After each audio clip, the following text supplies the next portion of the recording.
Hey everybody, welcome to 20 Sides to Every Story. Um, Normally on Wednesdays we would be here with our full crew playing Descent into Avernus, but our friend Kit, who plays in that game with us, is a little waylaid right now. Um, we're gonna have to figure out when to pick back up with Avernus, but um, it is sort of an opportunity to do something that I didn't think I'd get to play this game this soon. I only got it maybe a few weeks ago, but tonight we're going to play Kids on Bikes, which is kind of the latest installment in, I guess, a product line. I guess we could call it that, from Renegade Game Studios and Hunters Entertainment. We have played the previous two versions of this game system on the channel. It all started with Kids on Bikes, kind of was a really hit game a couple of summers ago. And I heard about it when I think it was the last time that I was able to attend Gen Con, which was a few years ago now. And everyone was talking about this Kids on Bikes game, and I had a chance to go and play it. I saw there was a pickup game, and it was just absolutely unlike anything that I've ever played before. And granted, I haven't dug into this style of game all that much, but I fell in love with it. And it was kind of cool because only a few, the channel was still in its infancy at that time, but the creators of that game, Jonathan Gilmore and Doug Lewandowski, they both came on the channel to do a little interview with us, which was a lot of fun. And then we were on their radar, and a few of the 20 Sides people got to playtest the second game, the Teens in Space. So that was a lot of fun, kind of a unique experience. I'd never been through that process with any kind of game developer. So it was fun to playtest their game and give them some feedback, and really cool to see some of the feedback that you give and end up in the final product. So that was cool. So here we are again.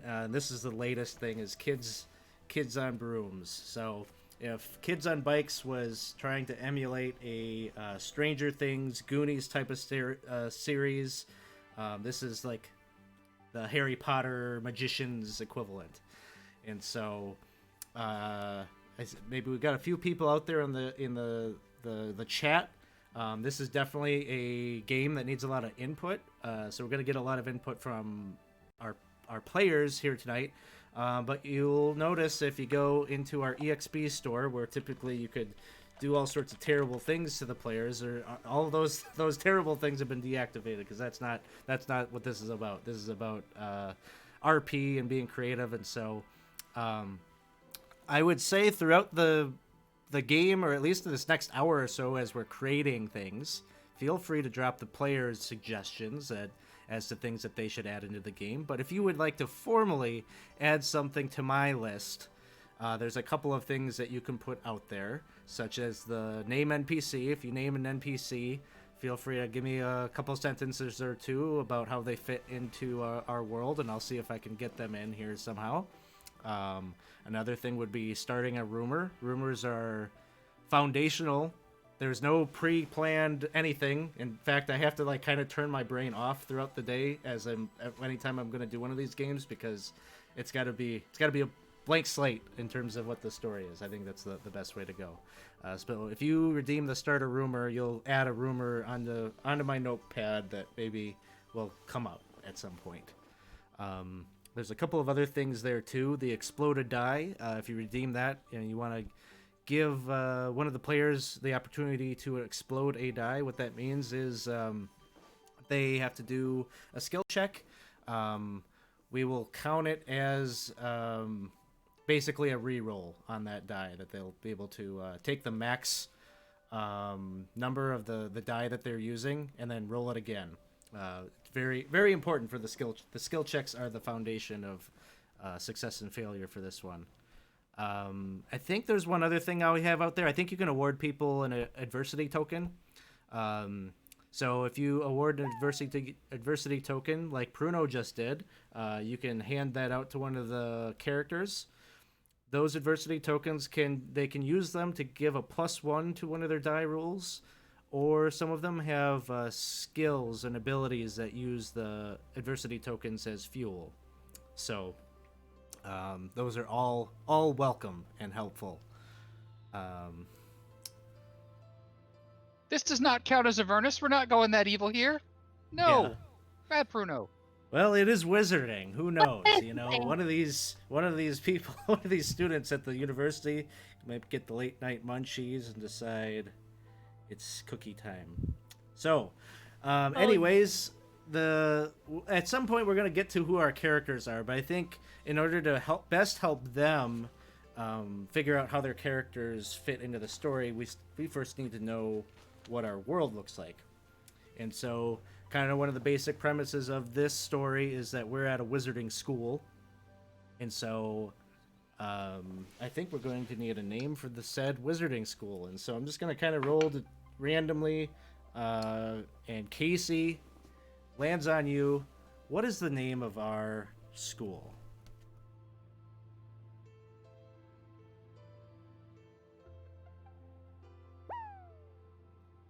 Poppins Academy of Practical Prestidigitation. Poppins Academy of Practical Prestidigitation? Just made that one up on the spot. Of Practical Prestidigitation. I like alliteration, so you're always going to get a ton of that out of me. And aren't you glad that Casey got this and I? No, that's solid. I'm just trying to figure out what is the acronym. PAP. Pop. All right, so we've got the name of Teenagers our wouldn't, school. make fun of that at all. Next question. Bruno is awarding some redeemed adversity tokens, so keep an eye out. Help me out with who's got what. So this school, the Poppins... one for everyone is what I hear. Oh, I see. So yes, he's just buying enough for everyone. So we've got the name of the school. Where do we think this school might be located? I think we'll pass this one to Lauren. Is it like Harry Potter, where it's in the real life world where we as players of this game live, or is it some fantastical world that we don't know anything about quite yet? Well, as we discussed earlier, my character has some very interesting ideas about where this world really is, but for the purposes of setting building, it's in the real world. So. And is there any particular country or area of our real world that you'd like to place the school? I feel like somewhere mountainous seems, appropriate. I don't know.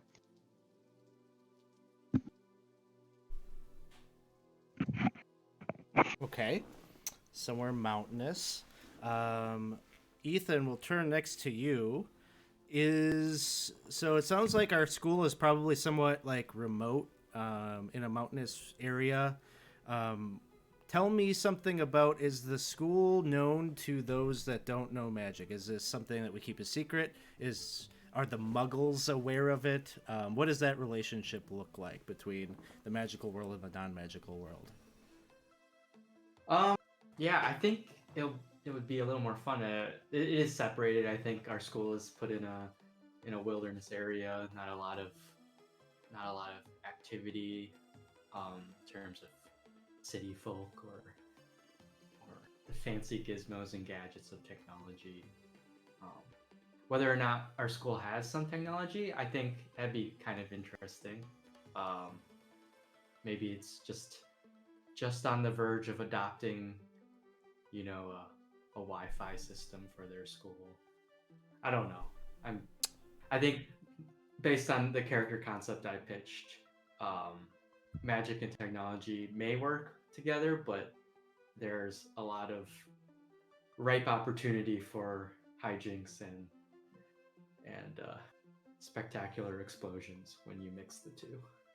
Okay, so what I'm hearing is it's maybe separate and hidden from the non-magical world, but perhaps that is like, you know how education is. There's like 7 different committees that are looking at the benefits and it's something that's up for debate right now, and everyone's trying to figure that out, what that relationship should look like. Are we going to be closer linked with the non-magical world, and maybe technology is kind of the thing that is pushing that. Okay, I think that gives us like a pretty good idea about the context of where the school is at. Tell me now, I'm gonna roll again, just kind of randomly start with one of you and then build off of that initial seed. But the next thing that we're gonna talk about is who is the headmaster of this particular wizarding school. And this time we will start with Ethan. So first things first, what is the name of our headmaster, and what are they best known for?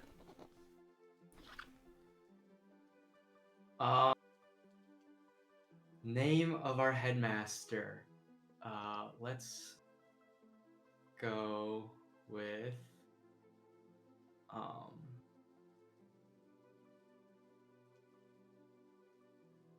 Artemis Axley.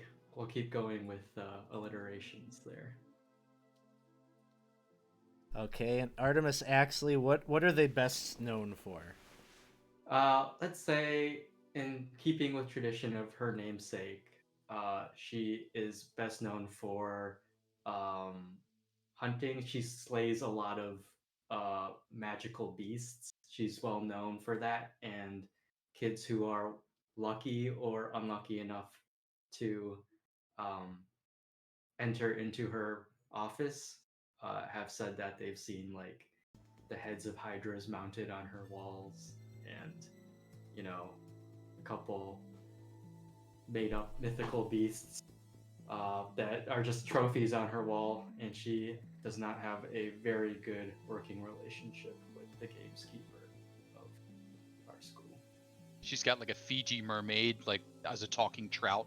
Like you Yeah. hit the button, Fiji mermaid like looks at you and sings. Yes, and there's definitely a contingent of like environmental activist students who are like very actively trying to get her removed.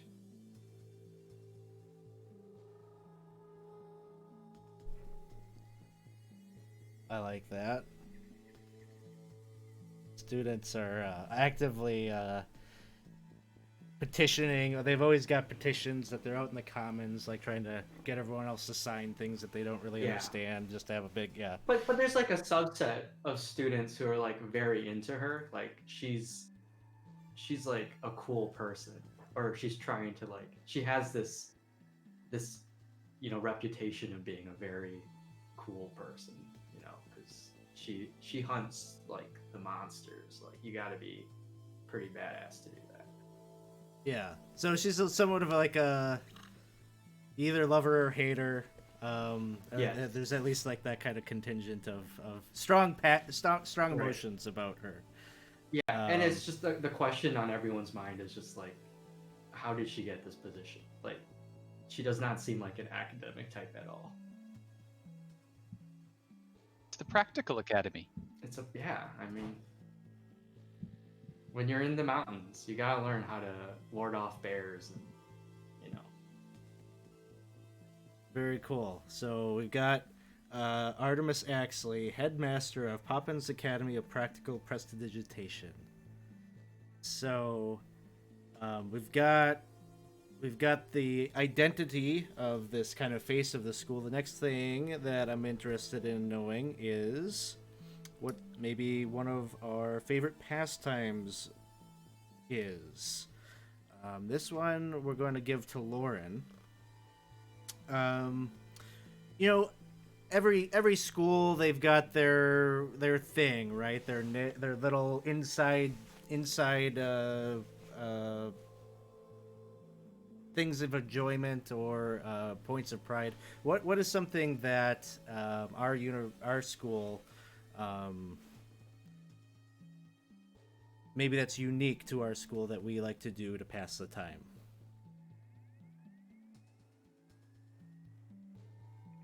So I would say that our school has a very poor reputation for sports. I mean, it's kind of embarrassing. Um, we're not going to win any games ever, but we have a lot of spirit. So despite losing everything, we are a real enthusiastic bunch. So, like, pride all the way, guys. So, like, whatever our rugby game on broomstick sport is that won't get us sued, we're not very good at that. What is our school mascot? Do we have a school mascot? Oh, I feel like it's got to be something like the garden snails or something ridiculous. I think we would go for something ironic like Hoppin' Academy Garden Snails. What they lack in talent, they make up for in their cheers and... Yeah, we have got lots of glitter and like signage, and we're real clever, so there's some good puns in those signs. It's what they come for. So, getting all dressed up in fancy is something that we enjoy for all the sports that we don't even understand the rules of. So the next thing... I think it might be... Oh. I was going to say, I think it might be because we live in such a remote and mountainous place. We really like away games, so we want to get invited to a lot of nice locations. So we fill your bleachers and ensure that your team is going to look good. We just don't win a lot. We've got a lot of away games just to get everyone away. Yeah, we're known for our like away tailgate parties. Big game. Mm-hmm. Like we have the spirit. We have. We bring it. We bring the food. We bring the spirit. Sounds good. We bring the. So, along with those pastimes of ours, next thing we're gonna have each of you answer this one about notable landmarks at our university or our school, and you can give me as much backstory as you want about those landmarks, and maybe there's terrible tragedies that these landmarks mark, or interesting histories, or interesting characters. Or maybe your landmark is just like, I don't know, something notable that is in the library that everyone just knows the story of. So roll randomly to start with one of you. This one will start with Lauren. So tell me about one of the notable landmarks at our school. All right. So when you first come into the school and you have the nice little open corridor, you'll see a big statue of our founder, Percival Poppins, and he is on his broom looking very dashing, and it is tradition on certain festivals for us to like Mardi Gras style like put beads around his neck and stuff, and he's having a good time. The administration doesn't agree, but he's having a good time. Like after finals, like that's like the thing that you do to like celebrate the end of the year, like. Yeah. It's been rough, but we made it. And so did Percival. Has he got like his hand like triumphantly extended and he gets like the umbrella put in it, like Yeah. full on, like he goes full on what I would call mummer. I don't remember what they call for Mardi Gras, but he's got like the fancy dress umbrella, like whole thing going. Fine. Oh yeah. But only He's leading the seniors way. are allowed to dress him up, right? Because only seniors have been through final. Yes, I would say that's a very strictly enforced rules. Only seniors, and if an underclassman tries to sneak in, they're shamed for the rest of their school life. They get hung up there by their trousers. So, Oh no! Oh no, Come we lost. back! She laughed too hard.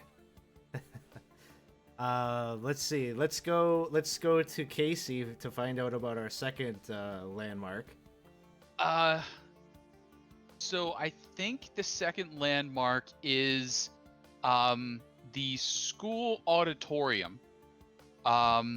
There's a spot that if you're standing in it, the magics that are used to broadcast the voice are just a little bit off, and you actually hear anything that's being said about you anywhere on the school grounds. So, like, if you can find and stand in just that spot, the acoustics are reversed, and you hear anything said about you.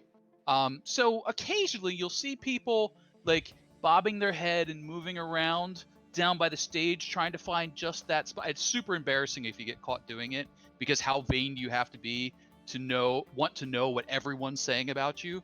But still, you know, people will end up walking past and looking like maybe they're doing a little dipping around.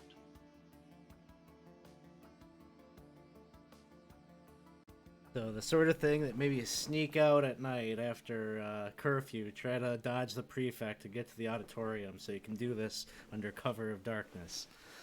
I love it. Just to hear. I mean, or as you're walking past, maybe you got a little extra swagger in your step just to try and pick it up, while you're on the move. Because I mean, no one tells you right where it is. They're not going to give it away. It could be low, could be high, but it's in there. Suddenly you have to stop to tie your shoe, and you forgot how to do that. Things happen. But you have a Velcro shoe, so. I mean, my character's never been caught doing that 3 times. Does everyone know about this spot? Is this like a widely known spot? I think it's super widely known. Okay. Because everybody, because otherwise you wouldn't know to make fun of people who look like they're doing it. Mm-hmm. So usually you find out because somebody's like, "Oh my God, look at that! Look at! Come on, really?"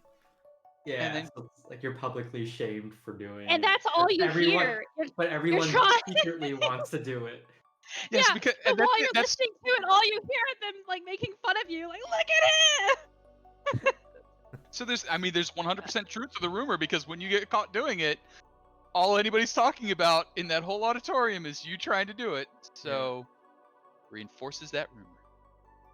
Galaxian says where you can hear everything that's being said about you. So Twitter. Yes, exactly. Just like Twitter. There's some of the people on that committee about this technology. They're like, you just think how bad it's gonna get. We've already got this spot in the auditorium we can't figure out how to shut down. So we need one more landmark, and I think it's Ethan's turn to give us a landmark. Okay. So I'm thinking this is like a hangout spot for the kids. It's called the Rock's Nest, ROC, Rock, and we're in the mountains. So imagine just outside the school grounds, nestled in some peaks on the mountaintops is this massive nest contraption made out of not only branches but actual physical tree trunks that were brought up there. No one knows who brought that up there or what. They just call it the Rock's Nest. And it just imagine this very large dome-shaped structure. It's a nest basically, and they use it as outside theaters that they have, that are depressed in the ground, and you have the bleachers and stuff, and the stage is at the bottom. They use it as that. So there's whether or not it's their kids doing their magical rock concerts, or they're doing shady dealings, or just chilling out, or if kids are challenging each other to questionably legitimate or legal duels, it all takes place at the Rock's Nest, and you can only get there with a broom because you got to fly up there.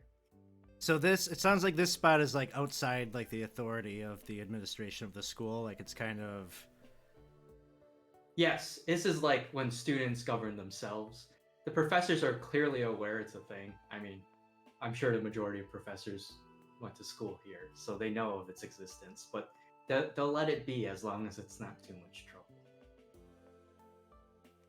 If we can hear them making noise over there, we know they're not somewhere else getting in trouble. Exactly. Yeah.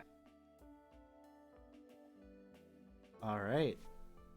So there's three landmarks that are some of the things that make our school unique.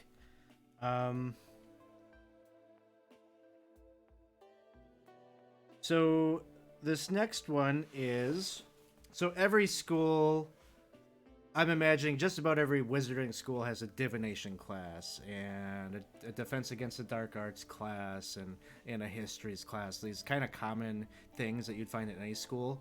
What is a subject that is taught at our school that is like somewhat obscure or somewhat of a niche thing, something unconventional? I'll roll randomly for this one. Have one of you introduce the idea, and then we will develop off of it. Ethan, rolled for you. So, what is this unconventional topic we learn about at our school? Oh. I was thinking maybe like wizarding, like we have a top-notch wizarding orchestra, like a student orchestra. So like not only your traditional instruments, but whatever the wizarding culture has developed. And for some, no one knows really like what happened or how we got this musical teacher, but it's like a well-renowned, world-renowned conductor that some people think maybe the conductor killed someone or something. Is here hiding as like part of, um, you know, when you get diplomatic immunity kind of thing. So they're like hiding in this town or in this school. But we have a like top notch uh, wizarding music program. So they probably are the pep band that makes all this amazing cheers and stuff like that. There you go. There you go. They're the reason why we have such good school spirit. So let's see about this class, this kind of wizardly music curriculum that we have.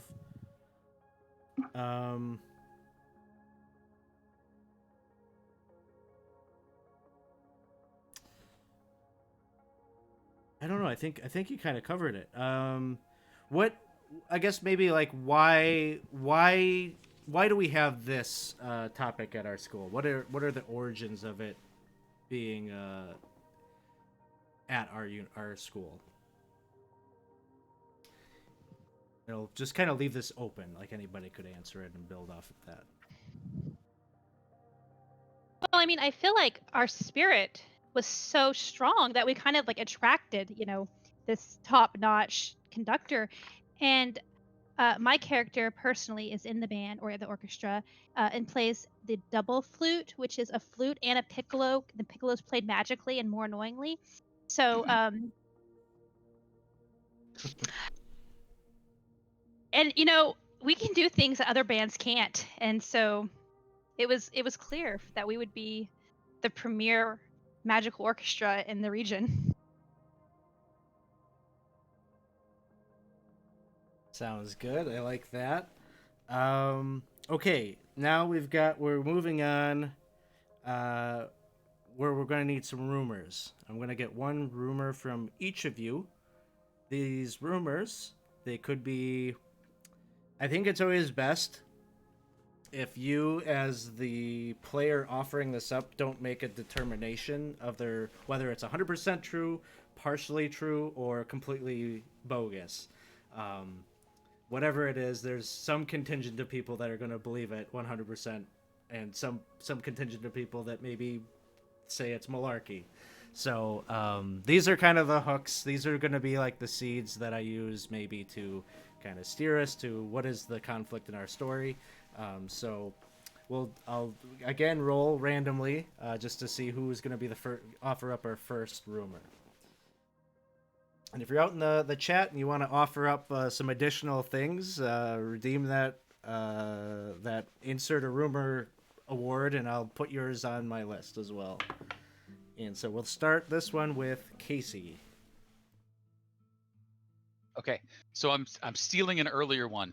I feel like Artemis is rumored to be here hunting our esteemed band leader.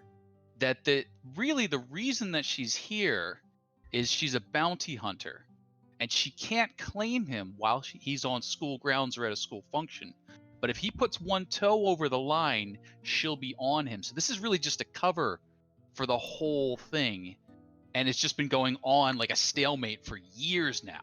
But like one day they're gonna snap, and you're gonna see stuff go down. So like that's it. Like one day he's gonna make a run for it, she's gonna get chased, and it'll be all over it. And that's why the conductor's never seen leaving school grounds, right? I think school grounds, school function. Like he's got a pass if he's on the bus, and then but you like never see him like at Magical Donald's. He's always like when we stop for snacks, he's like, "Oh no, I have to stay here and guard things. You get me a McFlurry." Yeah, exactly. Yeah. He never hosts any of the study away trips. Like, nope. He's always school grounds, school bus, stadium at the other place, back to the bus, back to school grounds. Sounds good. Let's see. Next up, let's go to Lauren for our second rumor. So this rumor is that the school is all an illusion. It's all a lie, and we are all trapped in some sort of weird simulation, probably by Artemis and the conductor. I mean, there's different theories, but that's the one that most are partial to. And yeah, there's some real solid evidence for that. Any thoughts about what the so is it like firmly that the headmaster is behind this, or is it like they're just they're suspect? Well, it's suspected. It's the most likely case, right? Because because like here's the thing. It's an illusion because like they want to play out if Artemis is going to catch him or if he's going to get away, and so they have to run this simulation like over and over and over again so that whichever one of them is controlling things knows that they'll be the one who eventually wins it. So, I mean, like, who knows how many times we've been living these same days, the same stuff. Time's an illusion, guys. All right, so Artemis is possibly hunting the band leader, and the school is an illusion. Ethan, you're going to give us our third rumor. Okay. I'm gonna. I think every school needs this. Has some form of this rumor. Is Old Man Diggs? Old Man Diggs used to be a student that it was rumored when he was a student he fell victim to a rock slide during a school trip and was never seen again. But some students claim they see Old Man Diggs, in the shadows or in the sewers or the bathrooms or in the places that people don't normally frequent in the school. They believe that Old Man Diggs is still around. If you hear like a moaning or a creaking, the students just go, "Oh, that's just Old Man Diggs." And I guess to fuel that, whether or not it's real or not, is there's been more frequent like rock slides around the area after this committee that was bringing technology decided they were going to try to look into bringing in central heating and air conditioning into the school, which would require, ripping out a good portion of the school's internal guts.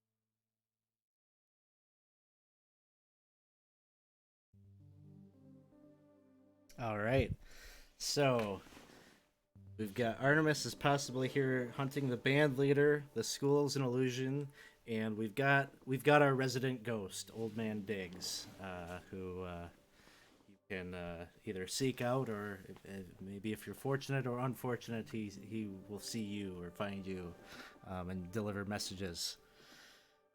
All right, so just to review everything about our school here, Our story is going to take place at the Poppins Academy of Practical Prestidigitation, where Headmaster Artemis Axley, a renowned hunter of magical beasts and monstrosities,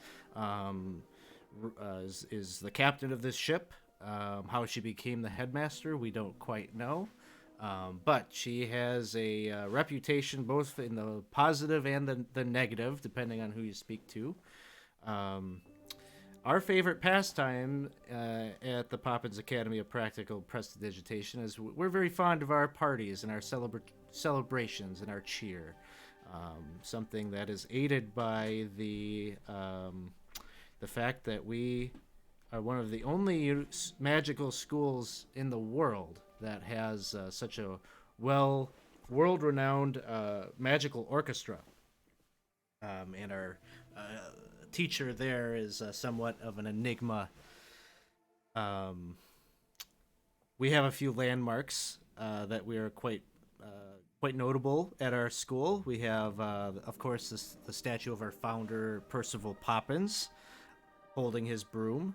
And he is something of a tradition for when we're going through our celebrations to toss up our beads around his neck. And we also have our school auditorium, which is a good way to learn some gossip about yourself if you can find that special spot. Just don't get caught. We also have our favorite away hangout spot, the Rock's Nest, outside of the boundary of our school, where you could see a theater performance, you could see maybe some of our up-and-coming musicians, or some more dramatic dueling type of things sometimes happen there. There's always something going down at the Rock's Nest on a Friday night. We have a few rumors swirling about the school, including that our headmaster is possibly hunting the music teacher, the band director. Could be that the protections that are here for the sake of the students are the only thing keeping him alive. He just, as long as he doesn't step out of line, he'll be okay. But this is all irrelevant if the school is an entire illusion, as some might suggest. This is just one big simulation. For what, we don't know. But I'm sure, depending on who you talk to, everyone's got an answer to what rationale it is that the administrators would set up this illusion. And, of course, we've got the resident ghost, Old Man Diggs, who used to be a student and fell victim to a rock slide some time ago. Could be that he is getting all maybe worked up about the prospect of this technology that is being talked about. Maybe that interferes with those who have passed on or disturbs them in some way. Yes, and we have what was our mascot? The snails? I wrote it down somewhere. The garden snails. Yes. It was garden snails, but I feel like we got to go alliteration, like sonorous snails, something music sound snails, singing snails, Garters. Oh, the singing snails. That's Singing good. snails? Sparkle snails. I don't. That's a little weird, actually. I take that back. The slimy snails. Oh, the sonic snails. Sonic snails. Of Oh, course. that's No, hey, I mean spirit That's good. snails. That works. I like Sonic snails. It's Yeah, got the yeah. sound aspect of it too. Yeah. And I'm sure Yeah. I'm sure like we could do that like super fierce looking on our posters. Mhm. Like look at like they're Oh, breaking yeah. the sound barrier. There's like cha cha cha cha Yeah, going on after behind them. And it's tradition at our tailgate, like pregame parties, is we take a snail and just strap a bunch of like fireworks to it. When the kids get just tipsy enough, that's where these Yes. ideas always come from. Yep. Upperclassmen. Yeah. Mhm. The snails are always survive. There's a protection charm on them, obviously. Yeah. Yeah. Clearly. So this has been kind of the world building piece of this. Now there's kind of a second phase to this, which is who are the three characters that are our main characters, and so you all. I don't know, in the past 24 hours as we were planning that we were going to do this, you guys had been in a Discord chat and developing some of this stuff. Some prompts. I gave you some prompts to kind of develop those characters, and so you all, I think, individually have an idea of who your characters are. So I think right now what we're going to do is give you a little bit of a chance to introduce what that concept is. The questions that I'm going to ask you are going to be about your relationships with each other. So we'll start with you kind of giving us part one, and then you will, based on these questions, perhaps have the opportunity to add something to someone else's character. If you're uncomfortable with something that was given to you, or you're just not feeling it, you can totally say, let's try something else, and brainstorm that way. So nothing has to be imposed upon your character by someone else. But let us start. We'll do this kind of rando style too, to see who's going to start in terms of giving us kind of a little synopsis of who your character is. So let us start first with Ethan. Okay. So I am playing the trope, the wacky prankster. My character's name is Gary Chen, and he is the son of a CEO of a tech company. They make electronic appliances, and he is now like the first of his family to be accepted into this magical school. He has basically he's the youngest of his family, so he has this fear of constantly being left behind or being forgotten, which is leading to him wanting to stand out a little bit, wanting to be appreciated for his skills and his ideas. On his first day of class, he had his cell phone and laptop confiscated by one of the professors, and when the professor left his gizmos in the room where you keep all the stuff that's been confiscated, his technology went haywire and exploded in a spectacular fashion, which earned Gary this reputation of being this prankster of sorts. And since everyone, looked at him at that moment, he kind of embraced that identity of being the prankster. Due to that, his flaws tend to be he's often dishonest. He doesn't really tell people that he's the son of a tech CEO, because a lot of people may not understand what that means. So he just says he was raised by wolves, and just leaves it at that. Much more normal backstory. Yeah, Yeah. He's trying to build a mythos for himself. He wants to be remembered after he leaves. That's, I think, a big point for him. And he tends to do things very rashly without thinking about it. You said Gary. Did I get your name wrong? I put it as Oscar on the overlay, so I might have. Oh, sorry. I said Gary. Gary was the old name. It should be Oscar. Oh, Oscar. Okay, cool. When he reinvented himself as a wolf raised, he went from Gary to Oscar. You don't understand. Gary is the son of a CEO tech giant, but Oscar was raised by wolves. We're going with Oscar. Gary was one of the ones I was pitching before I introduced him. So it's Sounds good. I love it. Next up, let's go to Casey to introduce your character. So my character is Ozymandias King. Comes from a long line, very well-known wizarding family. Mother, father, sisters, brothers, all kind of come up in it. He's got some older, some younger, and kind of the family tradition is foretelling. That's sort of like the specialty there, and he's sick of it, just absolutely sick of it. But he's good at it, and he tries really, really hard to pay attention to what's going on around him, make predictions based on that, And then, so he's sort of doing foretelling, but trying to say it's not because it's based on logic. And I think that's kind of where he gets along real well with Oscar, because Oscar likes attention, and Mandy, because he doesn't, no wizard should ever be called Oz. So Mandy really pays attention to Oscar so that he can, like, hey, I saw that you bought some of these and a few of those and you headed to that building. So I'm betting that within the next half hour, smoke's going to be coming out of that window. And somebody else will be hearing half an hour from now, smoke will come out that window. Oh, Mandy, you're good at predictions. No. Oh, man. So that's where I think he's at. Is he's in the weird spot where he wants to prove that free will is a thing, because if predictions are 100% accurate, free will doesn't work.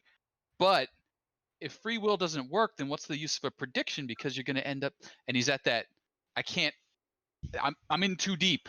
Like, his parents have already figured it out, but he's just like right at the, wait, is Santa Claus really paying attention? So that's where Ozymandias Mandy is. Sounds good. And then Lauren, you have a character. Yes, I do. I am playing Kat. She is an offbeat eccentric. And yeah, kind of like Mandy, Kat's family also is very renowned for their magic, but kind of in like his family is like, oh, they're so great, they predict things. Her family's like, oh, they're the weirdos. So, we're real good, but you know, everybody has a crazy uncle, and we're the crazy uncle of the entire uh, school.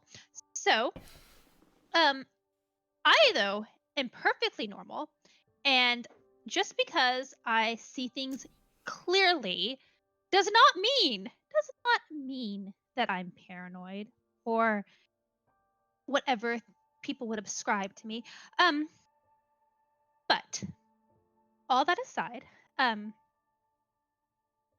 my family, despite being, seen as oddballs, are quite wealthy and are doing very well for themselves. So, um, I am very privileged at the school, and even though I just hate that, I am kind of one of those rich kids who it's like, oh no, I'm just like the rest of you, and it's grating. So that that's Kat. But Kat just loves Mandy and Oscar and thinks that they're great. Not sure they feel the same way. We had some conversation, so I think we decided already that you are all students, but we hadn't quite narrowed down like where in the sequencing of your education you might be. It sounded like there was some desire to be more than first years, having maybe had some classes together in previous terms. So where do you think age wise we want to set these characters? So what are the age ranges for the classes in this system? Is it like class 1 is 13, class 2 is 14, class 3 is 15, or is it 50? Like, what is the high school, middle school, college, prep? What are these classes like? Yeah, I think it could be anything. So you could, if you wanted to do something more like a Harry Potter style, where it's like from a young age, everybody goes to the same school up through adulthood, or maybe it's broken up more like our K through 12 system, or maybe your college students, um, or something else. I'm thinking, like, my thought is, since we're maintaining the illusion, like this could all be an illusion, they want a fairly tight grouping of ages. They don't want a too wide spread. So I'm thinking maybe it's only a 3-year spread. So it's maybe 15, 16, 17-year-olds ish. So it's like a high school ish. And I would think maybe second year, like a 3-year high school. We're in the second year. Hmm. Um, That's kind of what I was thinking too, second Yeah, or I third like year, but if that. it's a I think 3 year, then second. I think it's like our school's like a prep school, so there's like a magic college thing, and so like we're in the middle years, so this is the year where we have to like start doing the work to think about our futures. Right. So like That's where we're at. maybe the people just coming into the school don't have their broom licenses yet. They're still on their trainer's licenses. And some people in our class that are a little bit older have them, but others don't. So there's kind of like that mix that like, hey, have you got your license? Are you allowed to ride double yet? And I've got a triple wide broom on the back. We could all hop on. I've got my station broom, wagon station. One of those words has to go with broom in some way. Got wood Broom paneling wagon. on the side. Minivan so broom. it's here to party. It's classic. It's classic. And then of course, our seniors all have them. I mean, they're unquestionably cooler than we are. I like that. So I think we'll treat this so you're kind of like in the middle, maybe more towards the beginning of your studies than the end. So let's treat it. There is a mechanical thing. We'll treat you like underclass students, and what that means for you is on your charm checks and your flight checks, you'll get a +1. Kind of you're trying to flight, but you get a bonus to flight because you're trying to avoid the ire of those upper class students who may be looking to haze the younger students, and charm and that you're trying to maybe make good impressions and make nice with the people that you're going to have to be with for the next few years. So now that we've got kind of the baseline of who your characters are, I'm going to offer up some questions. Each of you is going to answer a question each for the other characters. And it sounds like, so there's kind of 3 ways that this could go. I'm just going to explain this. I already know what the answer is based on how you guys create your characters, but if you were to sit down at another table and play this game, there are 3 ways that this question could come up. For example, I might ask you, okay, Mandy, does Mandy know Oscar? And you would say, yes, I know them, or no, I don't know them. If you don't know them, then you would answer a question about maybe things you've heard about them, or like you kind of get to make up almost like a rumor about them. But if you know them, then I will ask you, is that relationship you've developed with them is it a positive relationship or is it a negative relationship? And so it sounds like we've got kind of our, the 3 amigos kind of situation here. So I'm suspecting that maybe the answers to a lot of these are we know each other and we have positive relationships with one another. And that's totally fine. There's plenty of questions that could come about. But feel free to surprise me and say, I don't know, my character, there's maybe a friendly rivalry here or something. You can do that. So we'll do this each kind of randomly. And I think I won't have the same person answer a question twice. We'll try to pop around just to keep it even. So we're going to start with Ethan.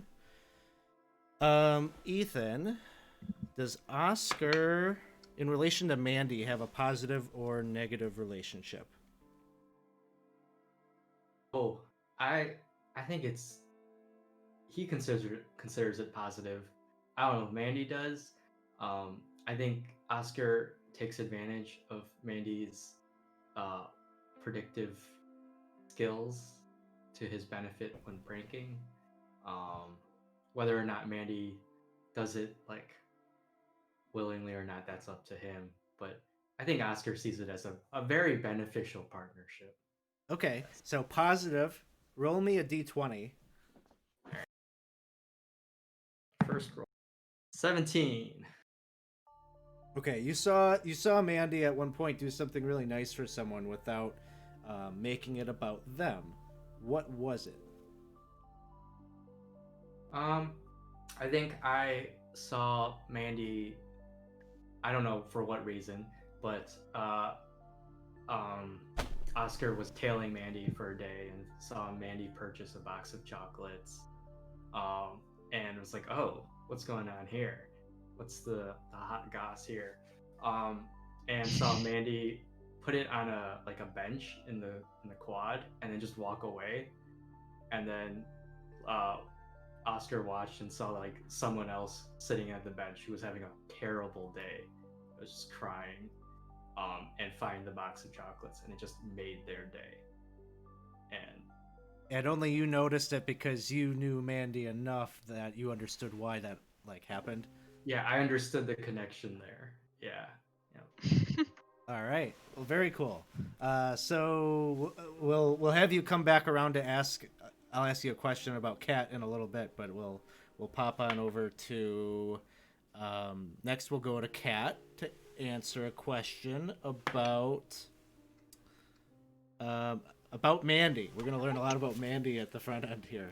So, positive or negative relationship? Well, I mean, from my side, I think Mandy is just great. So I'm not sure what Mandy thinks about me, but I kind of think that everyone thinks that I'm a little bit weird, so I would accept that. But yeah, I think that Mandy, kind of like Oscar, I do probably take advantage of the relationship just a little bit, but it's so hard not to when you have a friend who can just see what's That's what I'm happening. saying. Yeah, if you got a It's just- precog in the mix, It would be a crime not to take advantage of his skills. It really- I'm hearing this from both of you, so I'm thinking maybe first year it was a little exploited. Maybe we've evolved a little since then. So, positive Yes. relationship. Roll me a d20. Right? 12? And before I ask the question, I see Cliff is in the audience. Who is the Potter of the school? That is one of the other. That is one of like the bonus options in here that you can have a chosen one story. It's kind of like in Kids on Bikes. There was the idea of the special, where like the psychic kid in Stranger Things. Like you can have that as an option. Or a powered character. Just because we're not playing campaign style, we're not doing that tonight, but just wanted to point that out to the audience that that's just one of many of the bonus options that if you're going to do campaign style, you can throw in. Let's see. It was on the list. He did make it an option. We just Can we we were just all humble. can we all just have like, there is a kid in our school, first year kid, that We the hate rumors him. are we hate him, but the rumors are he's the chosen one. Terrible. He Yeah. sucks, guys. The worst. Yeah. He's got some kind of a cloud and a lightning bolt tattoo on his shoulder. Yeah. I hear he's the son of vampire Artemis uncle. and the band leader. Like I hear he's the illegitimate Yeah. son of Artemis and the band leader. Like I've heard that's that why this is too. so nasty. Yeah, I think that was it. He's the thing that the programmers of the illusion have put in just to see if it can hold up to the stress. Let's see. Was it a 12 or a 13? It was 12. 12. Okay. So, in relation to Mandy, why do you feel safest when this character is around? Well, I mean, that's just a given. He will just straight up tell us if we are walking into danger. If it's about, and he tries not to, bless him. He tries really hard to just be like, oh, but you can see it all over his face. It's not an idea, so it's kind of his nature. Sounds good. Let's go next. Let's give Mandy a chance to answer a question about one of these two. And in relation to... All negative all the negative? time. In relation to Kat. Those users! Positive or negative? Positive. Maybe a little negative last year, but they're positive now. Go ahead and roll me a d20. D20. 15. Okay. I've heard that one before. You share a common interest in something weird and non-magical with Kat. What is it? Anything she's interested in, really. Yeah. See, I Dang, think with all of my interests.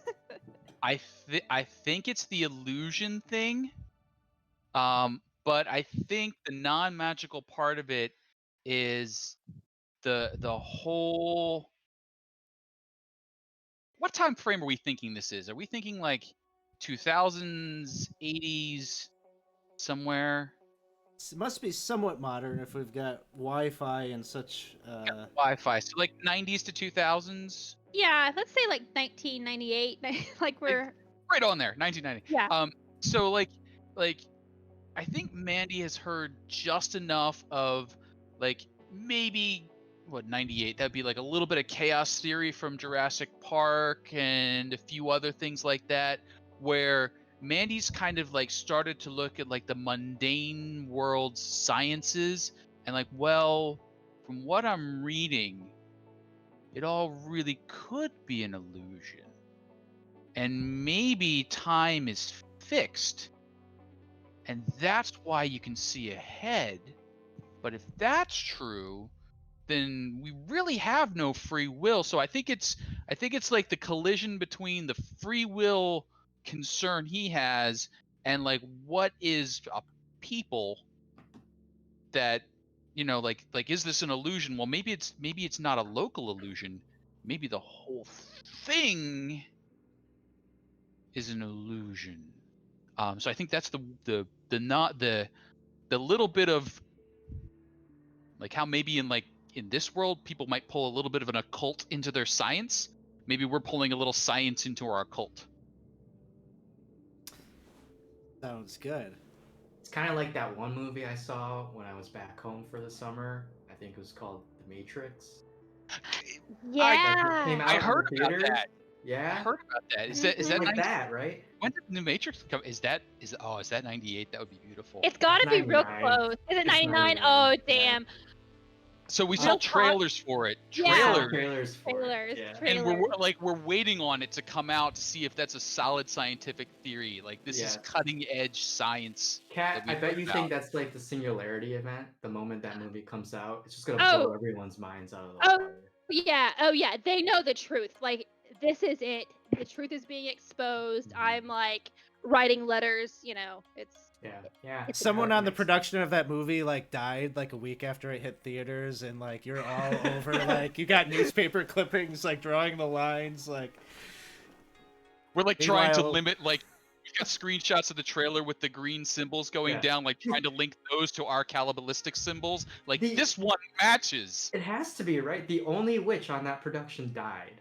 Something's going on here. yeah. They knew. Something is up. They knew. They knew too much. So we got 3 more relationship questions to go. The next one will be Lauren. Kat already answered a question about Mandy, so how about relationship with Oscar? Positive or negative?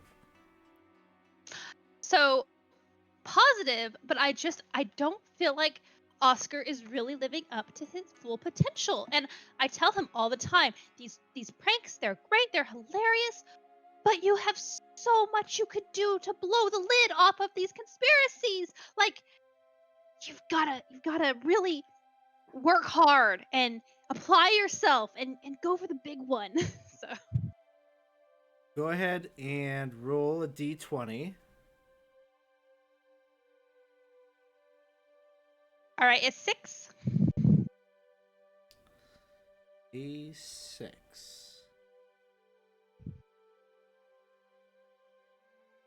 And you said you feel mostly positive about them? So this character has seen you at your worst. How did they help you overcome it? Oh, well, okay. So sometimes I do get a little carried away when I'm, on the path to discovery. And, well, I never mean to, but there was this time when I got really convinced that okay. So there's this girl and she's always writing things, just constantly writing. And I said, she is no, she knows. We have to find her books. I had to get her journals. And so I arranged this whole elaborate thing to steal her journals. And we did, or I did. They didn't really want to, so I kind of went on my own. And we did, and it was just some really sad poetry. And oh, I felt so bad. It was not very good poetry, and embarrassed her. And yeah, it was not good. And Oscar saw, and he told me, he was like, "You're just not a prankster." And I've taken that to heart. I have. I'm not a prankster. So yeah. Sounds good. We've got 2 left. Next one is going. So Oscar, right back at Kat. Do you feel? Do you have feel positively or negatively about that character? Definitely positive. Go I ahead think- and. Oh, go ahead. Yeah. No, let's do it. I'll roll. Roll d20. Okay, I got a 15. Should I roll again? Because we already Yeah, got a yeah, yeah. Let's do new questions. I rolled a 15 again. 12. Was 12 rolled? I think it was. It Yes, was. we I did think have that. Laura Yeah, rolled a I 12. rolled a 12. Okay, rolled I got 12. a 1. I got a 1. Yay! Okay. This character once protected you from something dangerous. What happened? I think Oscar he likes experimenting with magic and tech sometimes, and that usually doesn't end well for him. So he was experimenting on his latest revision of his stink bomb spell, and I think he was maybe too close to the potions closet or something like that, which caused like a fire or something that was not being put out by water. But of course, Kat, she always carries with her like a bottle of vinegar or something to keep away, the mysterious Free trade coffee. yes, basically And free trade yes. coffee, yeah. and coffee grounds and stuff, and she's just like, "Oh, I'm here for you," and just tossed it on there, you know. And that's when I was like, yeah, I I don't I don't know what I'm gonna get myself into, but there's a good chance that maybe Kat knows something about it or has something that can help me out here. I do also like the little sidebar there that Cat's coffee is enchanted, so you can't burn or scorch it. So that coffee is always mwah. Yes, It's she perfect. makes the best coffee. Thank you. And one last question. I think we need Mandy to answer a question about Oscar, Oscar? I think. yeah. So is that feeling So- between you and them? How do you feel? Positive or negative about them? So I will clarify. It was definitely a little negative to start with because this was a danger avoidance relationship. So I wanted to keep an eye on Oscar because I didn't want to be the target. But I feel it's moved positive. So just looking down the list, like, is negative aggressively negative, or could No. just like No. Okay. So if you ever felt negatively about them, you would totally be able to answer any of these questions. So there's Okay. room for there to have been some development. I think I do want to start off negative because I think the Let's try it. initial was that's a danger, Will Robinson. I want to prevent that. Dangerous? What? So how about how about a lucky 13 on the negative Lucky side? 13. What forbidden spell does this character know that you've been researching?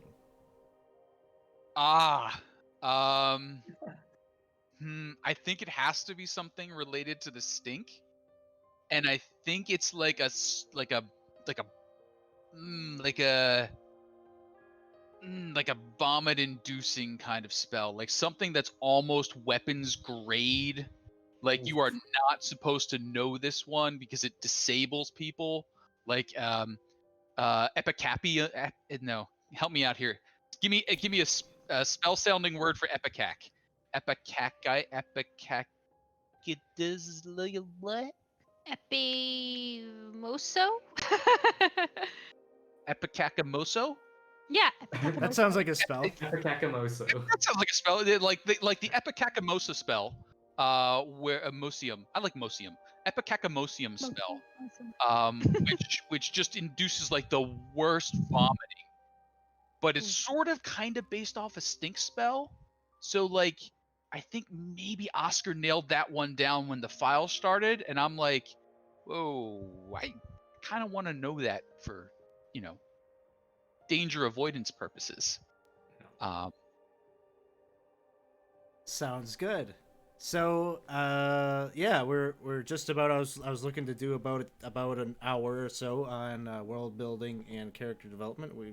We're at just a little bit over our time. So, at this point, what I think we will do is maybe this is a good time for us to take like a 10-minute break.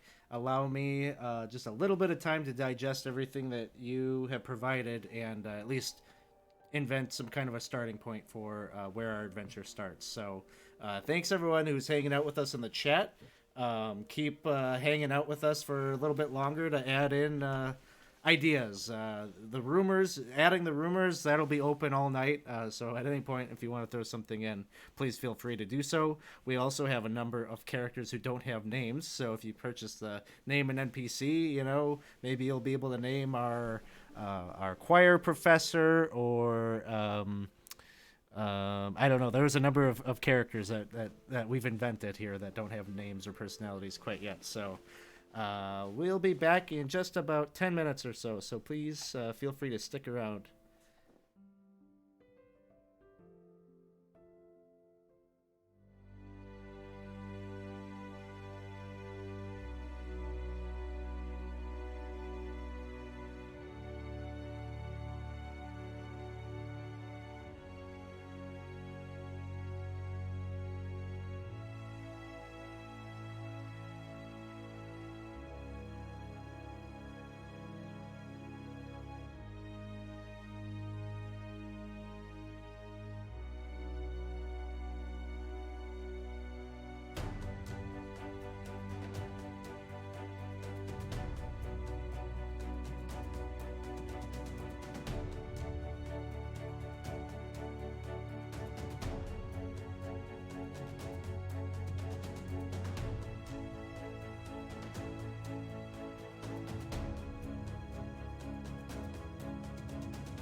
Hey everybody, we are back, and we are playing Kids on Brooms. If you just joined us, and we have in the first hour of our game, we have developed our school, and so just a refresher for everybody that our story will be taking place at the Poppins Academy of Practical Prestidigitation.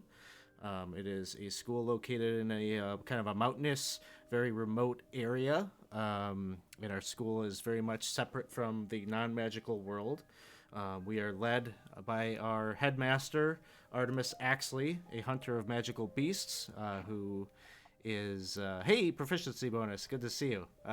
Michael joined us for, I think it was one of like the first Kids on Bikes games that we did on the channel probably a couple of years ago now, so this is very similar system, just different flavor to it. So our headmaster is Artemis Axley, the renowned hunter of magical beasts. Our favorite pastime is we like to have a good time. We like to party at the Poppins Academy of Practical Prestidigitation. We're very much known for our tailgate parties and such. A couple of notable landmarks from our school. We have a statue of our founder, Percival Poppins, who is kind of a place you throw up beads on the end of his broom handle at the end of finals, at the end of the term. You could also stop by our school auditorium and see if you might be able to find that spot where you can hear all of just a quirk of the magical protections and things, all the wizardry that's in the air around creates this quirk that no one can quite explain. But if you stand in the right spot, you might be able to hear all of the gossip about you being said around the school. Or you could pop off the school grounds and make your way up to the Rock's Nest just outside the school grounds to catch a musical act, a theater act, or maybe there's some action in the terms of a wizarding duel to solve a grievance that makes for excellent sport. We have kind of a very unique class that you could take, and draws in a lot of our prospective students are eager to take our magical musical class that is taught by a professor that has a lot of mystery and intrigue kind of surrounding them. But it is our musical performances that keep people attending our very poorly performed sporting events that often end in utter defeat every season. We've got a few rumors swirling about the school as we start. Our headmaster, there's a lot of people that think that maybe she is hunting this orchestra teacher of ours. But maybe the reason for her failure to succeed in offing him is that there are some wards and things that protect the students from killing each other while they're learning their magic, and so as long as he stays on the school grounds, he stays alive. So the rumor goes. We also have a rumor that this entire school is a programmed illusion, for what means we don't know, but could be that maybe those Wachowskis heard about our school, and maybe that's why they based their film off of that. But we also have our resident ghost, Old Man Diggs, who used to be a student here, fell victim to a rock slide of some kind, and he ended his tenure as a student, but he has taken up residence in the halls after hours and in the bathrooms, and he's always there when you least expect it to kind of spook you, or at least these are the things that the upperclassmen tell the first years when they first arrive. So I think where our story will start at one of these infamous tailgate parties that we have going on. I think it's late. It's late in the semester. A lot of the seniors are kind of getting ready for the ACT Magical Wizard ACT tests that they have to take before to see if they can get into the prestigious wizarding colleges that their parents are urging them to get into. Finals for you all are right around the corner. And so all of that anxiety, this is a happy occurrence that the Sonic Snails are having a home game, much to the sadness for some of the student body, but it's still a good way to pop off and blow off some steam. It's it sounds like it's a Thursday night, just one more day of classes in the morning. But you all have gathered kind of out in kind of the general kind of courtyard of the school, where kind of the place where you're bumping into people as the bell rings and you have to get to the other side of the campus to get to your class. So you're all kind of gathered out there trying to find one another, so that you can kind of hang out a little bit before the big it's like kind of like a game played on broomstick as it would be, but it's not quite Quidditch. Everyone has like these big mallets that they wield, and of course you got a team of 5 or so that fly about. But it's almost like croquet in the air, and you have to hit this ball into these like little portals around the field, and it's somewhat randomized where the ball might end up in the course of the air. But it is not a game that the Sonic Snails are any good at. They don't understand the rules or how it works. It's very complicated. Nobody cares. It's just a good time to go listen to some music and hang out with friends. So after a abysmal season of 0 wins, 236 losses, nonetheless you are here and looking for one another.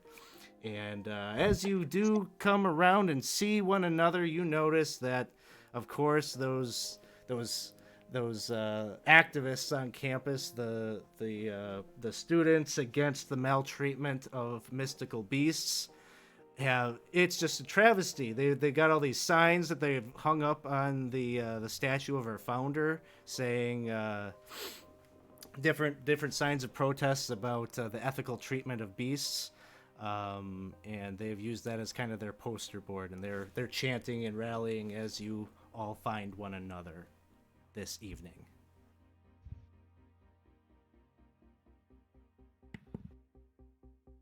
And Oscar, as you're coming to see Kat and Mandy, one of the activists thrusts a clipboard into your hands, and they say, "Would you sign It's a young woman, about your age, in your class, about 16 years old.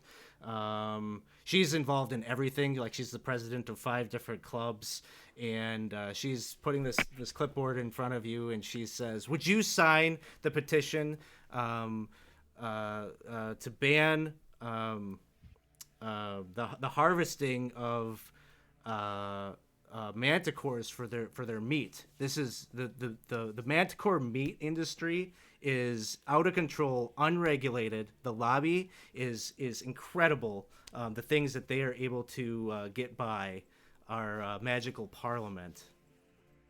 Would you sign your name to end these unethical practices? And Oscar is walking towards his friends with just armfuls of snails right now. So he just like stops and looks over, and he says, "You know your sweater's made of manticore fur, right?" And just walks off and goes, "Hey guys, over here!" As I'm just going over with a handful of snails. Hey, yeah, you dodge her, and you make it over to your friends with this bounty of food. It's food? No! Not food, not food. We're gonna launch them, aren't we? We're gonna cast a spell, then we're gonna launch them into... You got it. I was thinking, you know how okay. we normally. So Mandy's like looking past Oscar, like, "Oh, well, I guess you don't like the anti-man witch people, but I'm really not feeling escargot right now." No. It's, you know how at the beginning of every game we strap on some fireworks to a snail and launch it off. Oh, sorry. Here, help me out here. Take some. And he like Oh, bag. I was thinking instead of firework on snail, we put snails in firework of snails. Hey? Kind of celebrate the last game of the year? Well, I mean, that does sound like a good idea, but just putting one parachute on one snail for one firework is a lot of work. We'd have to put parachutes on all these snails. I was thinking maybe like a levitation charm or something, so they like kind of gently fall back down. I don't know. I haven't got to that part yet. Huh. Well, I guess we could use the practice on our levitation spells. Yes, precisely. Practice. There we go. Can't you like I don't know. You tell me, Mandy. Is this a good idea? Do you foresee it being an amazing prank?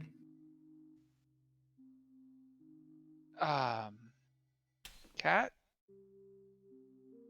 Hey, just Oh. looks over here like, So the thing is, Kat right now is in like full marching band uniform, like plume, double piccolo, like there's all. And so I'm like, oh yeah, that sounds really good. That sounds good. I gotta like, yeah, I think your prank sounds amazing, and I haven't actually listened at all, but I'm just like in full support of whatever Oscar wants to do. So sorry, man. So Mandy's like, yeah, I mean, as long as I've got time to prepare for my four-sided triangle solo. Right. We'll have plenty of time for that. The rocket's over here. Yeah. So we'll carry the snails over to the rocket and prepare to cast the, Levitation. Levitation charms on every single one.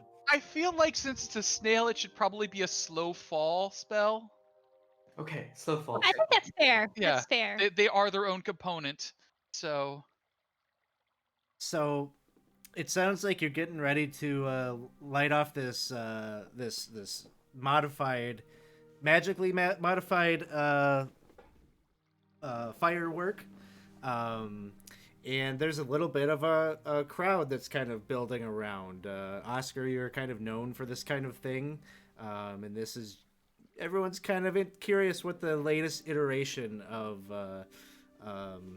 this is going to look like, and so.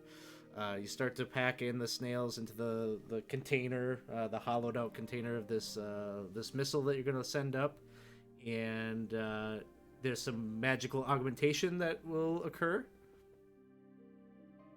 Okay, and Each one gets its own little band hat with feather. Like each one gets its own little band hat with a plume feather because the feather you need the plume feather. Like Yes. that's part of the Oh, yeah. spell. Yeah. So they get hit with a little bit of glitter, the little plume hat. So You gotta make sure their lines look great and they're falling. And they're painted in our school colors. The painted. Yeah. They're So- arranged in marching band format on like the little platform that's about to be launched into orbit. So this sounds like a good opportunity to practice a hey, thank you for the cheer, Nuthouse. This is a good chance for us to practice out casting a spell. So there are a couple of things that that factor into the DC, and I'm just going to go through this because it's all new to me too. And then this also will help you to understand like how does this DC get developed. So the first thing that we have to determine is magnitude of effect. This is, I think, going to bend the rules of reality a bit. So that'll start us out at a 5. I think the area of effect sounds like relatively small. It's not so much the magnitude of effect we're looking for; it's the style points of these snails parachuting down. Is that it? I think it's like raining snails, but slowly. I think that's Okay, exactly what we're okay. looking Slow. Got it. With a glitter trail though. They do a glitter slime trail through the air for. I like as that. they like ease down. Yeah. I would say the duration of effect is basically instantaneous, so no additional points there. and experience with the spell. It sounds like this particular effect is brand new. But Yes. maybe you've read about it before, and so you've got some inspiration coming from somewhere. So we're gonna set this DC that'll give us an extra +3. So this will put us at a DC of a 9. Okay. And so who is the instigator of this spell that you're casting?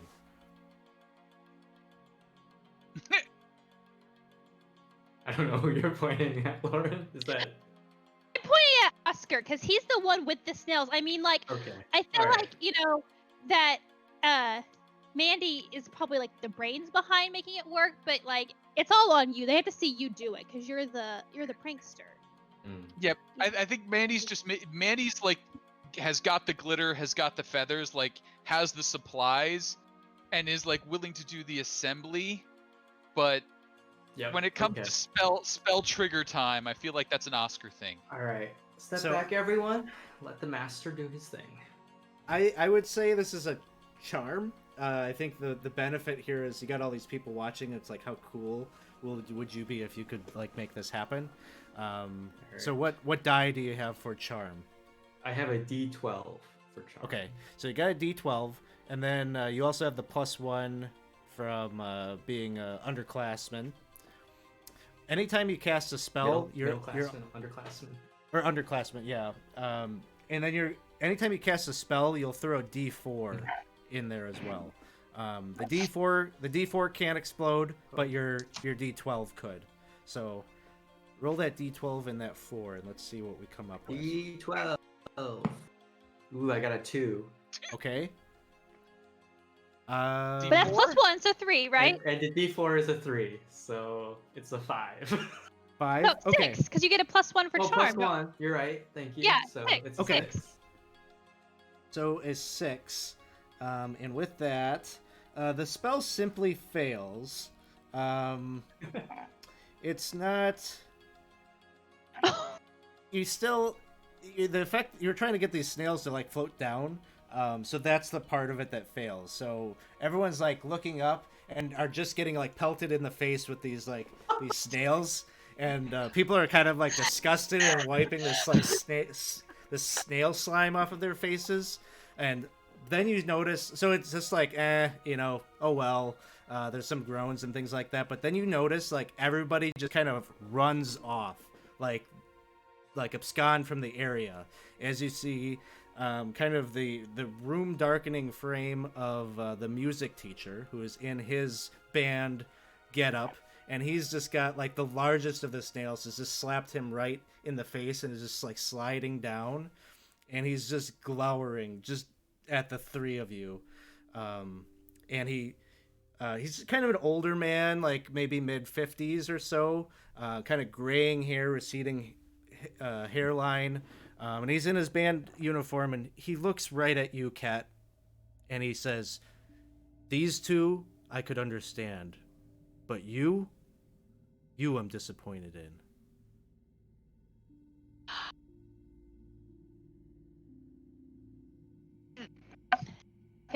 Fair judgment. I accept. And he just says, he just kind of Assumes grabs something you down by his the chin. collar, and he says, we have a performance to go to do. We're 0 and 236 or whatever the number is. These people need some cheer, so come along.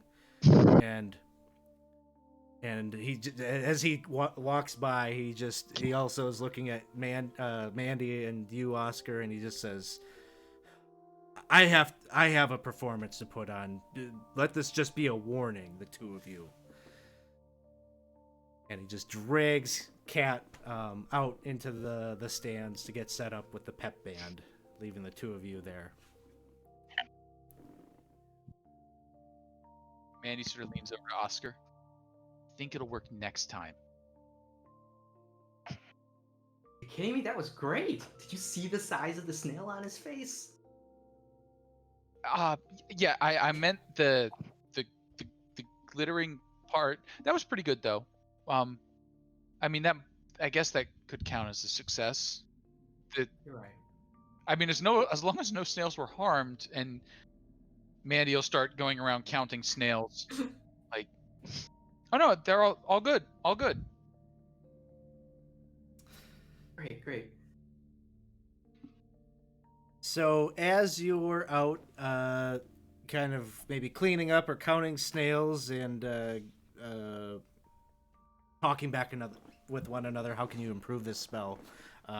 Pretty soon, you can kind of hear the magically amplified voice of the headmaster out in the stands of the open air stadium, seemingly addressing the audience and welcoming the visiting team for yet another match of I don't did we give our croquet game here a name? It's not Quidditch. Does chat Yeah. have any suggestions? Yeah, I don't Nottage. know. What was that? Nottage? Nottage?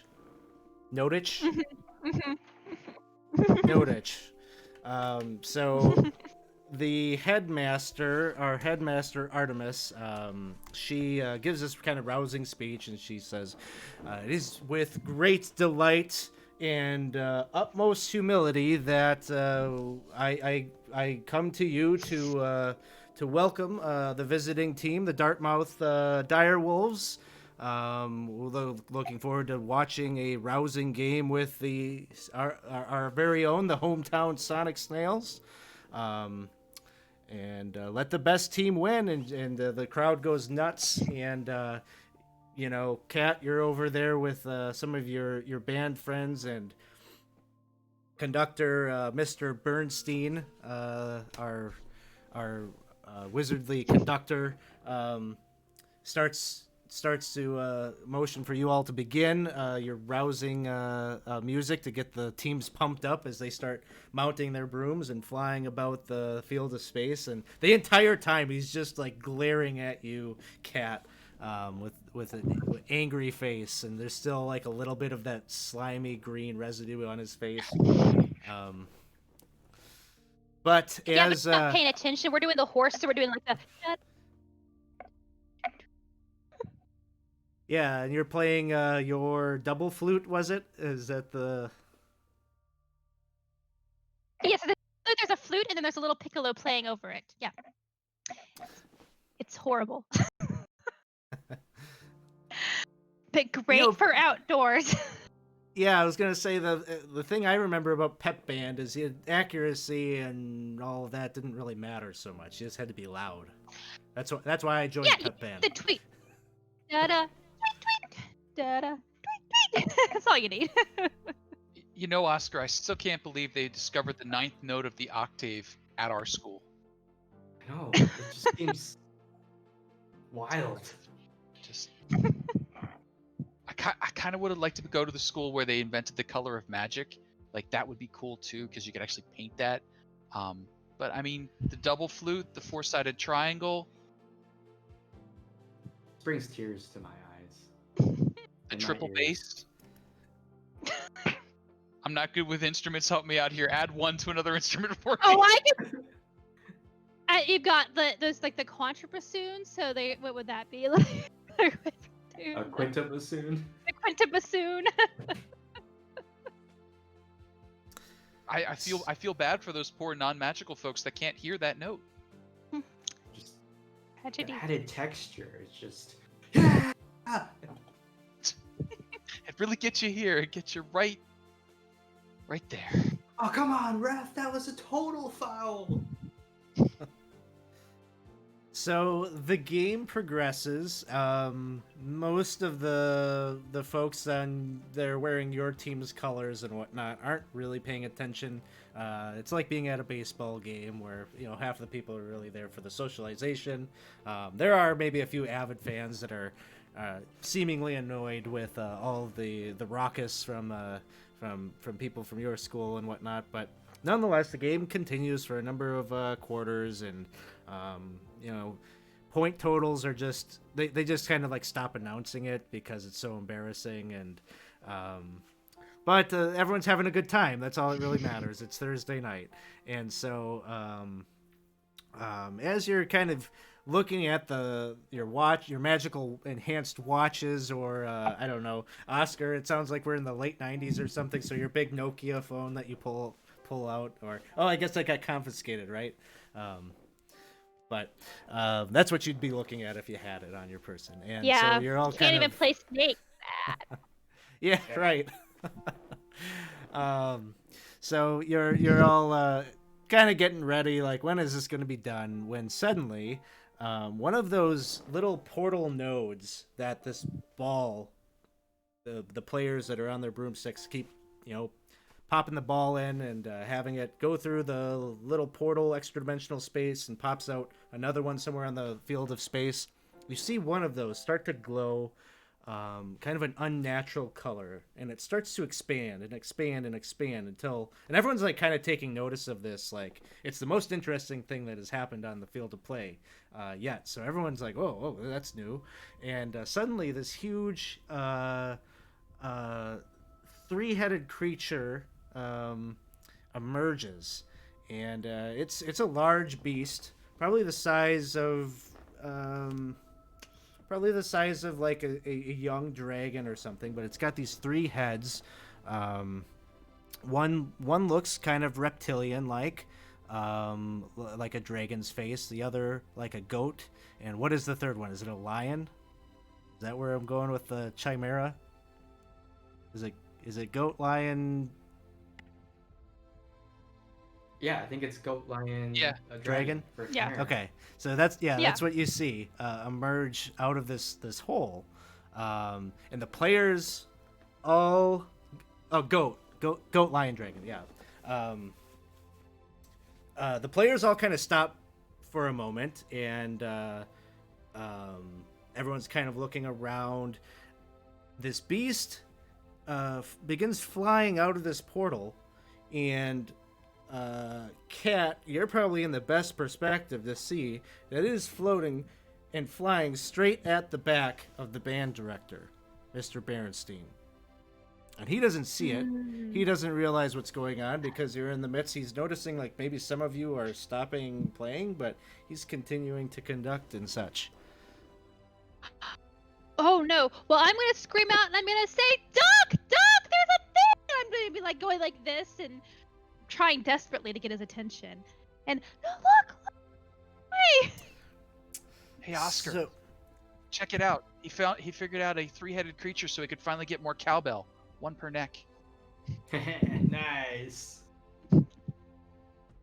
So, Kat, you're trying to get his attention. You're trying to help. Like, I think this is probably a skill check just because he's already ticked off at you, and now you're waving about and you're screwing everything up.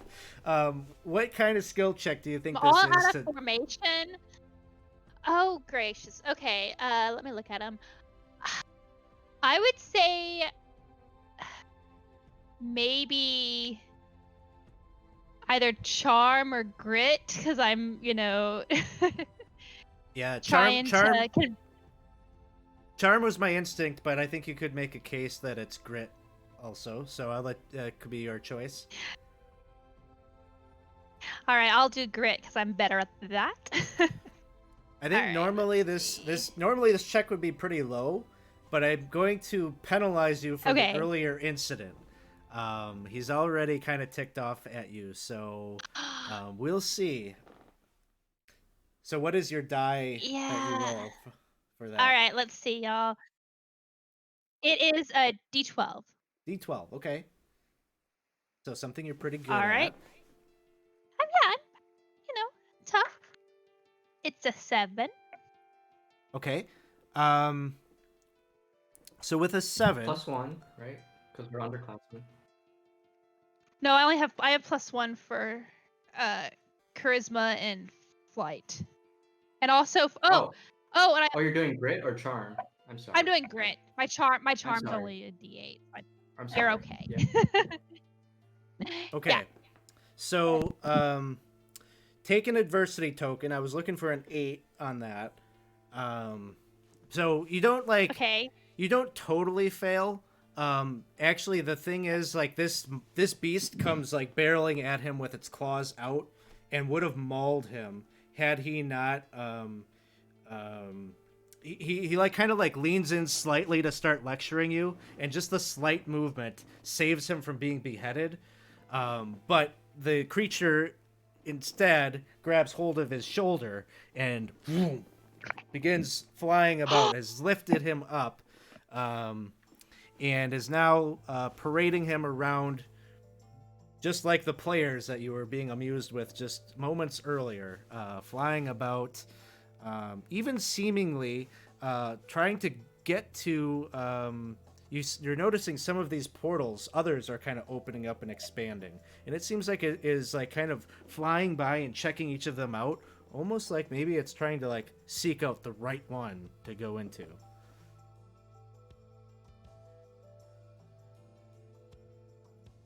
So I'm going to turn to the person who's right next to me and say, we really don't understand this game, do we? And you turn and you see it as that individual that you had the altercation with, that you stole all of her like journals and poetry, and she's the journal thing. Yeah, and she's just like, we're still not talking, just FYI. Sorry. Turn away. Oscar. Yeah. I think this might be your moment. If he still has that snail with the feather on him, you can use the slow fall or the snail fall. Oh, right, but doesn't the Chimera have to release him first? Well, doesn't that spell make them go up then down? So if you cast it, I think it should launch him out of his claws and then a gentle fall to the ground, most likely. Fortuitous, okay. Let's try it. Only because you're suggesting it, Mandy. Only because you're suggesting it. And I'm gonna stand up and attempt to aim this spell at this flying target. So you're gonna try basically like the same kind of slow fall type of thing that you used before, but now on the professor? Right, because the professor should still have the snail with the hat with the feather. Yeah. Which are all the components. Maybe? Yeah, so I think I'm good with that. I would definitely want to see that check, because I think that would be fun. But I think Oscar's question about needs to be released first. Well, let's see if we can come up with a plan for how to make that happen.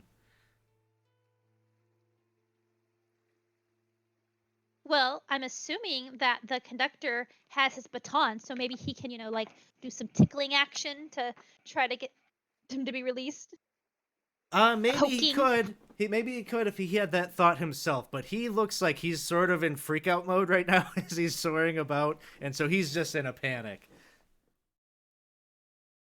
He's had a bad day. Does anyone still have their crackers left?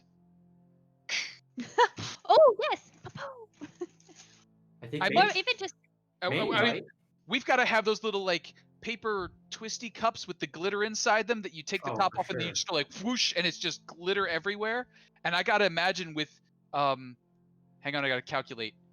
8 nostrils if it's got a snake tail, a lot of glitter's gotta make sneezing happen. I definitely have some of those. I mean, we do it in the band, like in the songs go boom. Yeah, I definitely do as well. I just take out my pocketfuls and shove them at Mandy and say, get him to release it. And I figure the Threba's probably loaded with that too. Tuba, Threba? No? Okay. Wah, wah. Womp. All right, so I hear that we want to shoot off this like glittery kind of thing, maybe amplified by some magic, to make it potent enough to maybe catch this thing in the nostrils or something, catch it off guard. Who would like to attempt that?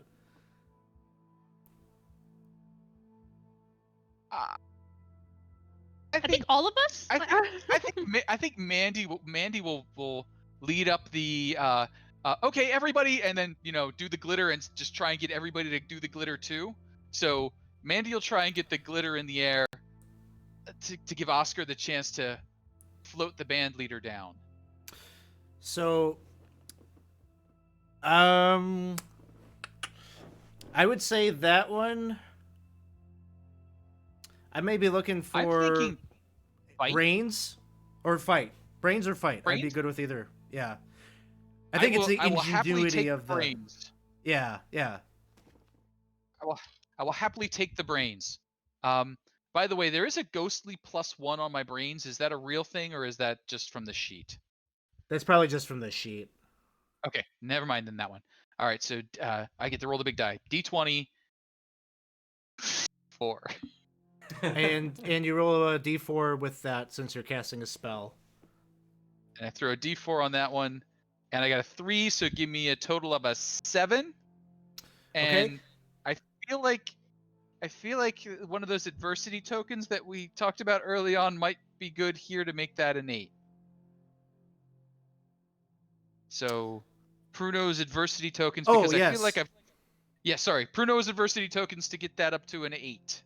Okay, 8 was the number I was looking for, so you hit it, and you see this as this thing goes soaring, it pops, and this confetti and whatnot, and the sparks of it fly right in one of the faces of the beast, and we'll say it's the goat face, and it starts hachoo, hachoo, and sneezing and sneezing, and you can see it releases our poor professor, who now Oscar is there, gonna attempt this modified spell that didn't work out so well earlier.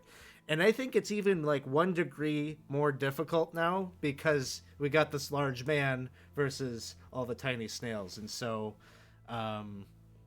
go ahead and what did we do earlier? I think it was Charm. It was Charm last time. In this situation, if you really wanted it to be the same roll, I'd let you do it. But I'd also allow, I think Brains would make sense here too. Or Flight. I think you could make a case for any of those skills. All right. I would like to submit a Flight check. Because that's my big dice. So that's an 18 plus 2. So 20. Nice. Okay. So 20. You can't get any higher than a 20. 20 is max. And this spell, you pull it off quite impressively. It's like the exact opposite of what happened earlier out in the quad. And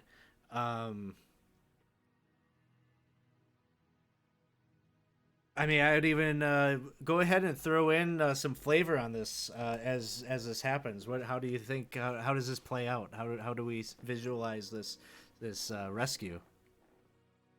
Oh, I think like when Manny gives Oscar this idea, Manny probably says like, "Oh yeah, remember what we talked about when we were like discussing the results of the last time." So he's like keeping that in his mind. He's like, "All right, remember, it's a flick then a swish, flick then a swish," and he's like, "Okay, please don't expel me. Go." So as he's falling, not only do you slow his fall, but you sort of do so in a way that makes him kind of like come down on the ground, looking like almost like he did it himself. It's so graceful, like he had control of himself the entire way down, and even he looks a little bewildered, not understanding where that spell came from. But there's, the crowd is ooh ah this entire time with all this action that is happening, and it is at this point with Professor Mr. Berenstein safely on the ground that you see the headmaster Artemis.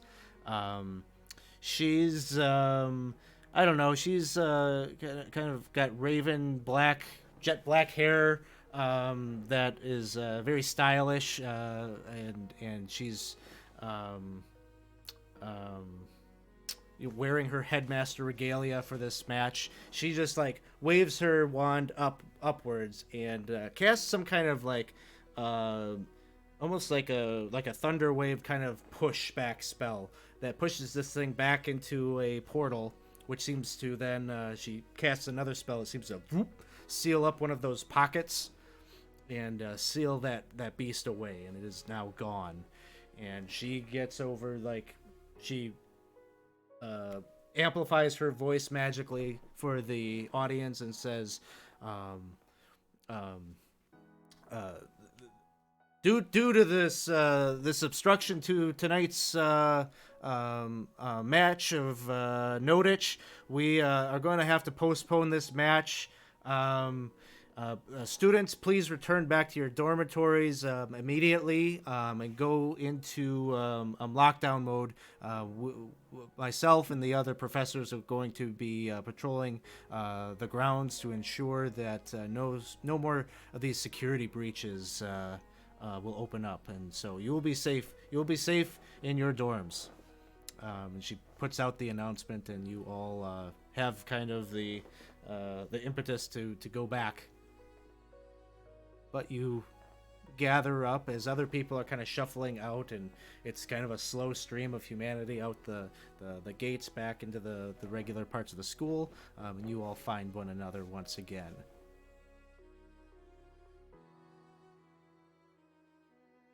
Work, Hey, but not Mandy, because it was worked. recognition, Did- just because you get better with practice.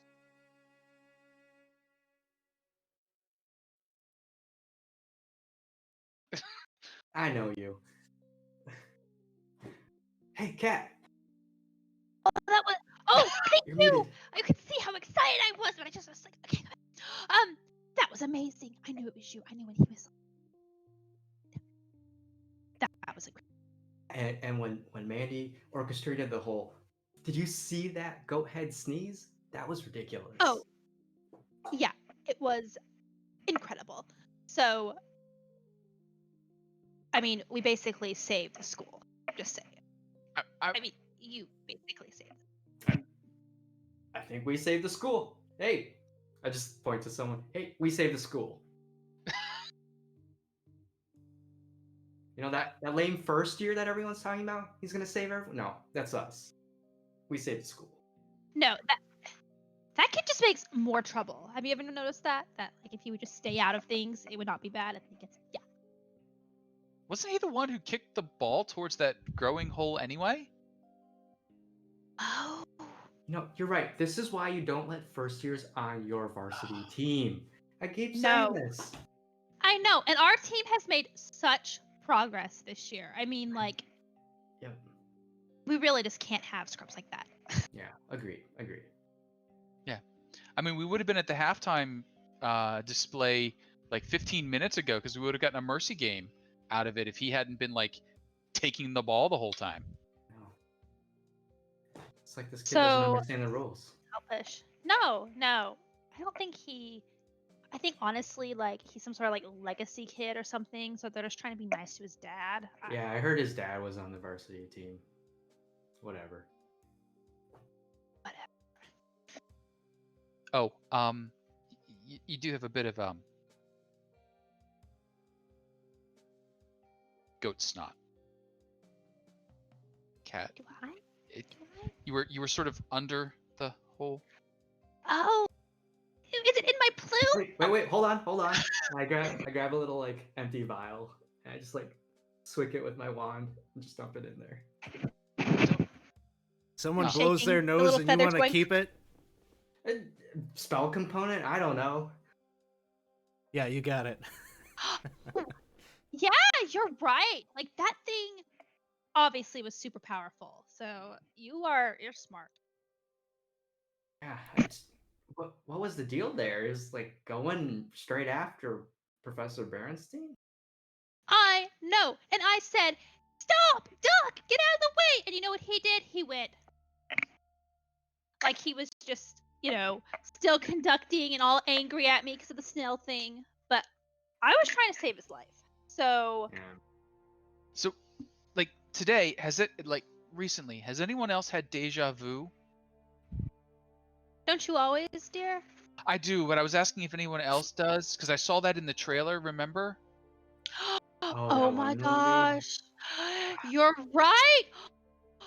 Oh, Wait, You know yeah, I what? did. That- Okay. that girl who's always trying to get everyone to sign things. I swear that as soon as I passed her, I thought, oh my gosh, I've been here before. I've been here with her trying to get me to sign something before. Well, That are makes you sure? sense. Because I think she has an identical sister. And you can tell that I'm just completely bullshitting right now. That would make a lot of sense. It would, but I don't know that that's true. I feel like we would have She's- noticed that during roll call. Oh. I kind of space out, honestly. Like when they're just going on and on and on. Oh, yeah, but you should pay attention to who's in school on what days. It does tend to lead into a lot of the things that are going to happen in any particular day. That's why we Well, I have had you. you to do that. Yeah. Oscar, high five. I think I just had deja vu again. But the hmm. Well, Well, at least we had the X taking care of everything. it's true. Though That- it seemed a little odd that, with that opportunity that she didn't go after Bernstein. I mean, he was pretty high off the ground. How high is the school field The these bubble? days? Yeah, the bubble. I mean, I think they've got to put it high enough so some idiot can't just like kick the ball up and out into space or something. I don't know. We should fly up and see. So I mean, that does seem like a long way up. as you're having this conversation, are you standing about like in the kind of the stadium area, or are you leaving to go somewhere? I think I it's would to say, like- let them all filter out first. Yeah. Like Sure. we're second years, so the first years have to funnel out in the crowd. The third years are gonna eventually follow leisurely, but we get to like not be in the press, but we're not allowed to hang around too long.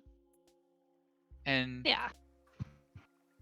Sounds good. So the crowd basically at this point is kind of left, and you start to see kind of like the magical lights in the stadium area kind of starting to dim and turn off. Oh. I guess we should go back to the dorms now. It seems like they're saying party's Right. over. Right, lockdown. Yeah, we should probably get inside. Or we walk towards going into lockdown, and then we learn the truth. Not with this again. I mean, something is happening here. This is not normal. Cat, something is always happening with you. Something is always not normal. That's practically normal. Look around you. We're in a wizarding school. And that's weird, okay? That is a weird thing. That just. Don't get me started about how weird this all is. But within this weirdness, that is particularly weird. Like, they don't usually hang up your band director across the field. That's a step above our normal weird. And those portals, where do those portals go?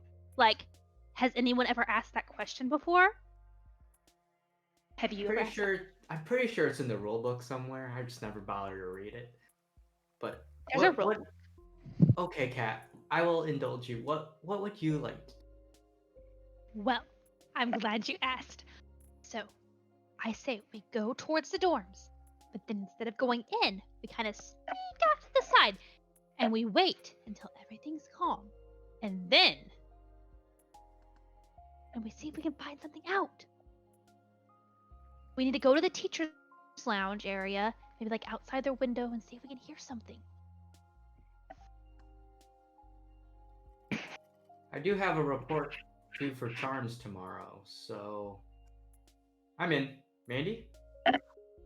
And like Mandy's digging in his pack, and he pulls out like 3 little sticks, and inside each one is like a little like pixie, and he shakes the stick, and the pixie like bang, bang, bang, bang, bang, bang, bang off the other side, and gets super angry and starts glowing, and he hands out the glow sticks to each person.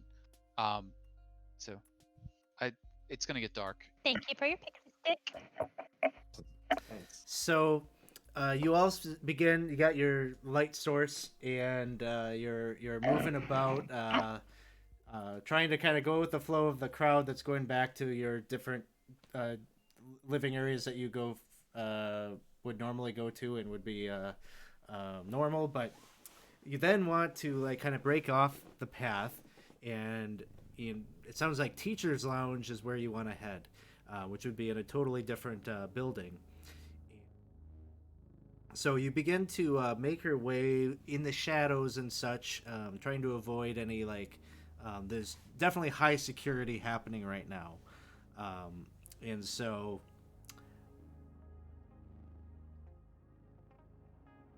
you manage to get to the building where the teachers' lounge is. A lot of the professors. There's like this one old, like one of the oldest buildings on campus, is just the place where they pack in all of the professors and their office spaces are all in that building. There's not really like there's like one lecture hall like on like the main floor or something like that, but the rest of it is just this old decrepit building where the professors have their offices, and there is like a general lounge and such there. But when you make it there, the first thing that you will notice is there does seem to be some lights on the third floor, a couple of lights. The rest of it is just like dark from the outside.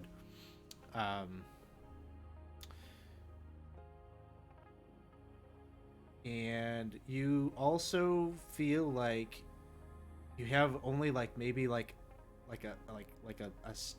30 seconds or something before you hear some footsteps kind of echoing about kind of in the courtyard around you. And so you do have to be kind of delicate if you're going to try to get up to the main entrance of that building without being seen.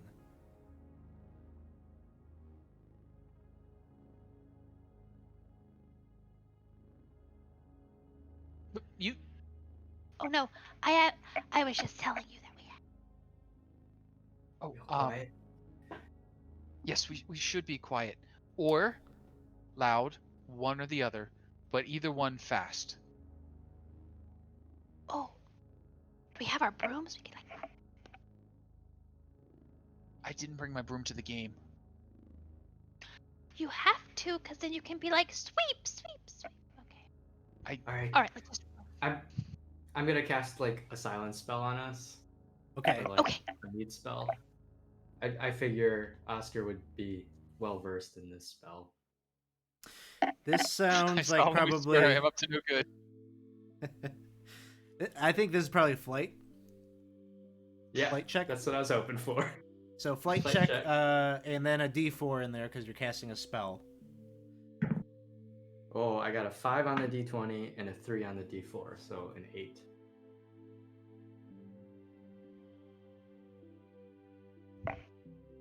+1, right? I'm an underclassman.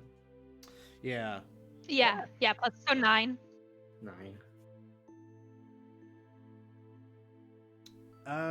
You cast the spell and you feel like you have it. It seems like it's pretty adequately on all of you.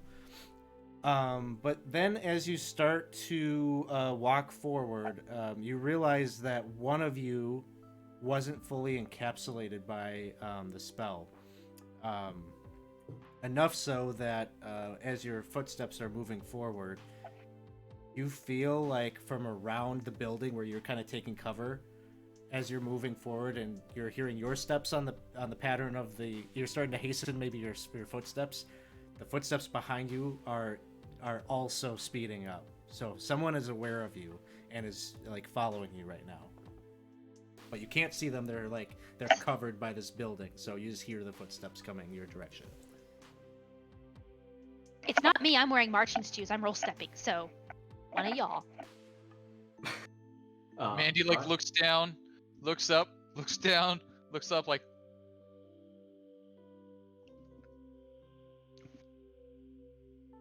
Because it's apparently only not covering him from like the knees down. He's like, "Rah, rah, rah, rah." So, having heard these footsteps, what would your characters? How would you like to react to this?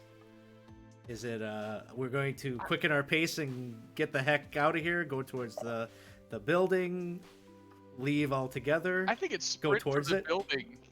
Yeah. Okay. Yeah. Yeah, we're Sprint to the sprinting. building. Sprint to Yeah. the building. Okay. why don't each of you make a flight check here. Hey.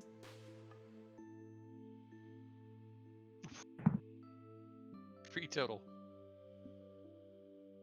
At 19. 14? Okay, so Mandy, you had a 3. Actually, 15. Okay, 3.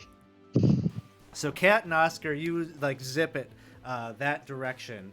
Mandy, you feel as you're like moving forward, like something like trips you. Could be maybe a magical spell of some kind coming from whoever's following you, but you just face plant into the ground. Kat and Oscar, you're in the clear. You can easily make it to that building. You hear Mandy behind you, kind of little sound of pain and maybe a skinned knee or something. What would you like to do?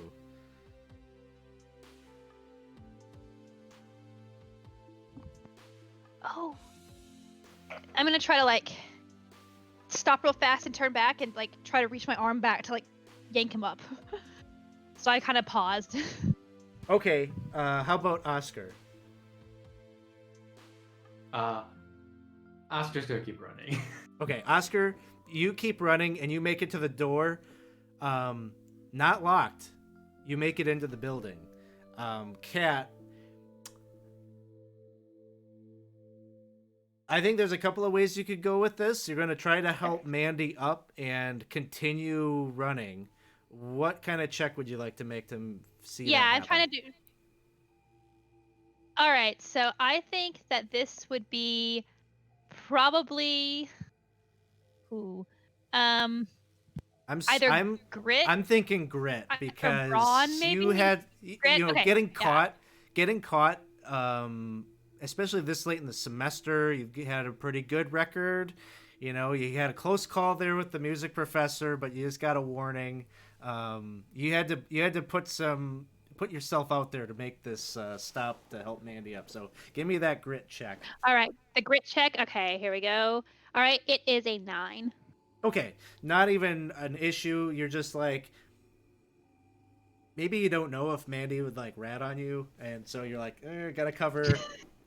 You stop, pull Mandy up, and you guys, the two of you, continue running. However, Kat, when you take that moment to turn back, you can see that it is Mr. Bernstein, who has just turned around the corner as the person who is in pursuit of you. As you make it, and you catch up with Oscar, who's just kind of with that very tiny bit of light source you have. You're fumbling around in the dark, essentially, in there, trying to find the stairwell to get up, maybe to the 3rd floor. When the other two arrive in kind of a haste and shut the door closed behind you. So like as soon as Mandy gets in and shuts the door behind and looks over at the other two, you can hear just like cricket, cricket, cricket, because Mandy had fallen down hard enough that it shook up his backpack enough that Sooth, his little familiar's lunch, is now loose in his backpack. So there's a bunch of crickets loose in. Oh no. I think This by is that. just like high school for me. We were overrun with crickets. I'm having some flashbacks. I think by that point the silence spell ends. So Mm-hmm. Oscar's like, what took you so long? It's Mr. Bernstein. He's back there. He fell. I Did had he to see get you? him.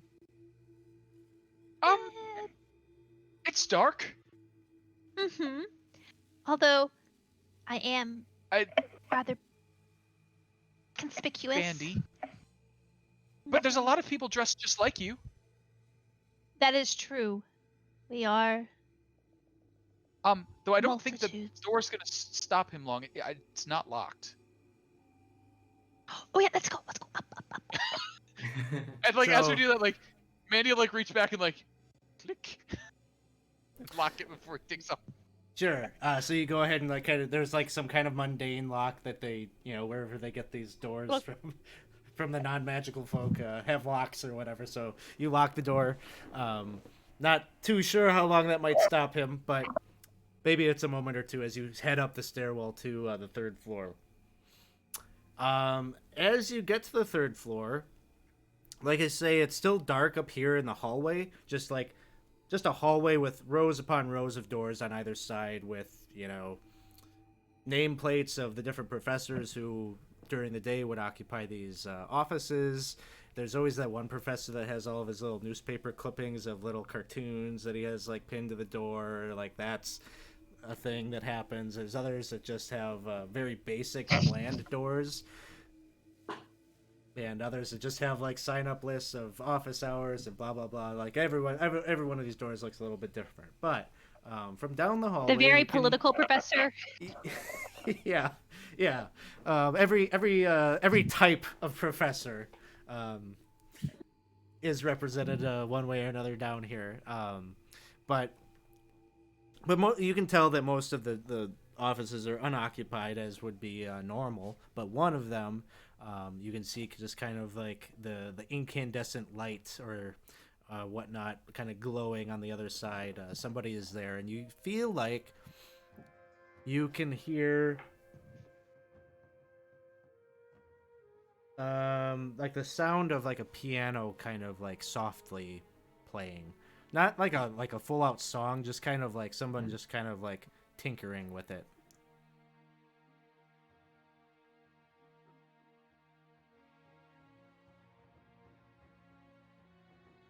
I think, Lauren, you might have said something, but it looks like I see the mute button. It's creepy. So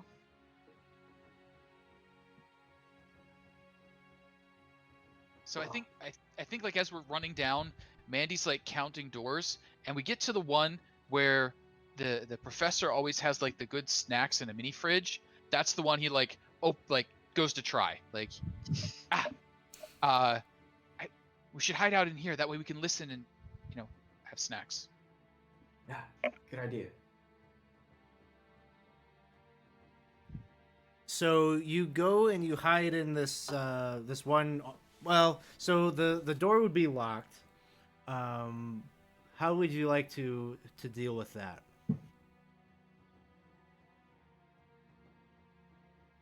Magic works. A magic spell that unlocks things? That Um, seems too convenient. well,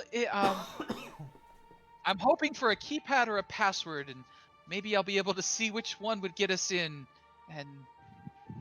or if it's a.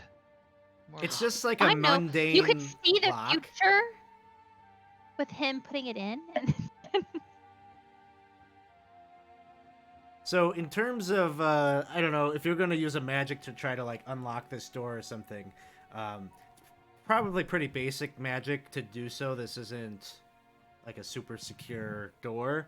But it's one of those things that like probably the spell that you were casting, it would be something that students are not encouraged, to go around unlocking people's things. And so getting caught casting this spell would be some kind of a detention or demerit or something like that. But probably one that I'm sure this lot has used in the past. And so if you'd like to give that a try, I'm thinking it could be a brains or flight, because you're kind of doing so to try to hide. So either one of those I think is okay here. I think he's going brains because Mandy's trying to pick the door that maybe he's done this on before, because it does have the best snacks. They've got the Q and Qs in the bowl, like just the orange ones. So go with the D20. That sounds like logic. An 18. 18. Yeah, 18. You. And a D4. Sorry, and a D4. 21. So 20. So with a flick of the wrist, the door just magically opens and slides open very quietly, and the three of you are able to slip in, and you're able to, even with that spell, maybe throw it back closed and locked in record time. And like maybe now Oscar and Kat Impressive. see where I get my Rice Krispie pleats. There's a little supply right over there, and Nice. So, as you're kind of hidden in here, at some point you hear footsteps go past the door. You're presuming the footsteps of Mr. Bernstein. Moment passes. Moment passes, and you cease hearing that piano music.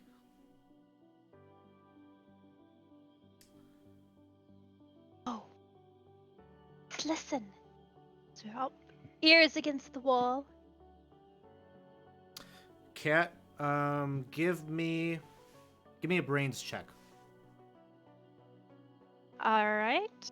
Brains for me is a D10. So.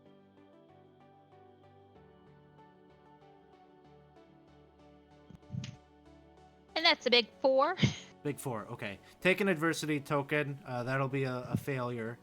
You don't hear anything through the door. You'd be listening through the door, down the hallway, presumably through another door. So, you're only like kind of barely hearing hear that piano anything. music. So nothing clues you into what might be happening. Mandy looks guilty as he's crunching on his treat. Ow, ow. Maybe we need to get closer to hear something better. That's what I'm thinking. Let's get closer. So you all pop out the door and are looking down the hallway. Now there is light peering in to the hallway. The door is open from that office where you think you were hearing that piano music. It's quiet.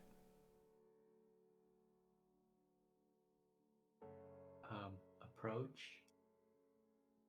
Begin to approach, walking Slowly. down maybe slowly with some trepidation. And do we really want to walk into the situation? And you all do a little Scooby-Doo lean and look into the hallway, and you see Mr. Bernstein on the ground, prone in front of this piano, blood trickling from his ears and his nostrils, not breathing. There's a bottle of whiskey and like a shot glass like on the top of the it's kind of like an old-timey kind of saloon style piano there, as well as his desk and stacked with papers of essays that he hasn't read or graded yet, and there's a window in the room that is open, and the kind of the blinds are just, or the curtain is just kind of like billowing from the nighttime air flowing into the room.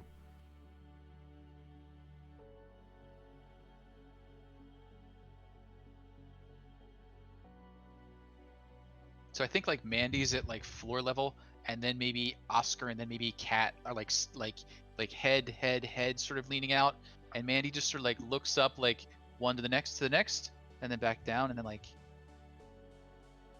we should do something. Yes.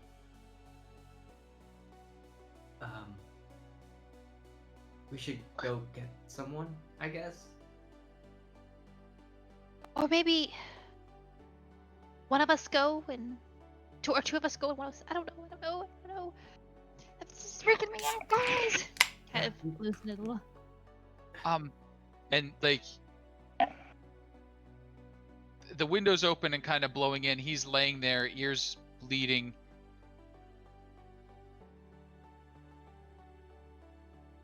Does it look like he got cracked over the head with the whiskey bottle, or is he just down? Like, is there I think Oscar's just gonna run in there and Okay. check. Just like be like, Professor Bernstein, are you okay? Mandy's like pawing at the air after Oscar, like, whoa. So, Oscar, you go in there. You're checking. You're calling Mr. Bernstein's name, and you're kind of assessing: is he breathing? He does not breathing. You check his pulse. There's no pulse. But a piece of what you're trying to figure out is cause of death. I'd say a brains check could maybe find this information. All right. D10. At 2. Better luck than me. Oh no. You're just not sure. The whiskey bottle is on the top of the. And take a diversity token for the skill check failure. You just observe. The whiskey bottle is laying on its side on the top of the piano. He's bleeding kind of unnaturally. So probably you could rule out hit to the head, but not really sure otherwise. Man, oh man, he's not breathing. Oh. What are we supposed to do? And This is bad. This is bad. Mandy will look down the hallway and look for whatever the equivalent to fire alarm is. Is there a bell thing ring? What is the emergency button here? And then he's like, stupid old building. Is there a phone in his office? We can call the front desk. Call the committee hasn't quite figured out if that will be allowed, and so he doesn't have any kind of phone line or anything like that.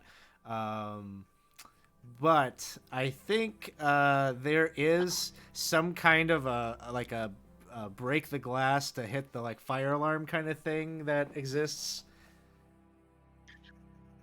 The spell go wrong button. We'll hit that and then run over to the window and shoot off whatever firecrackers / glitter bombs we have left. We're over here. Pretty. help us.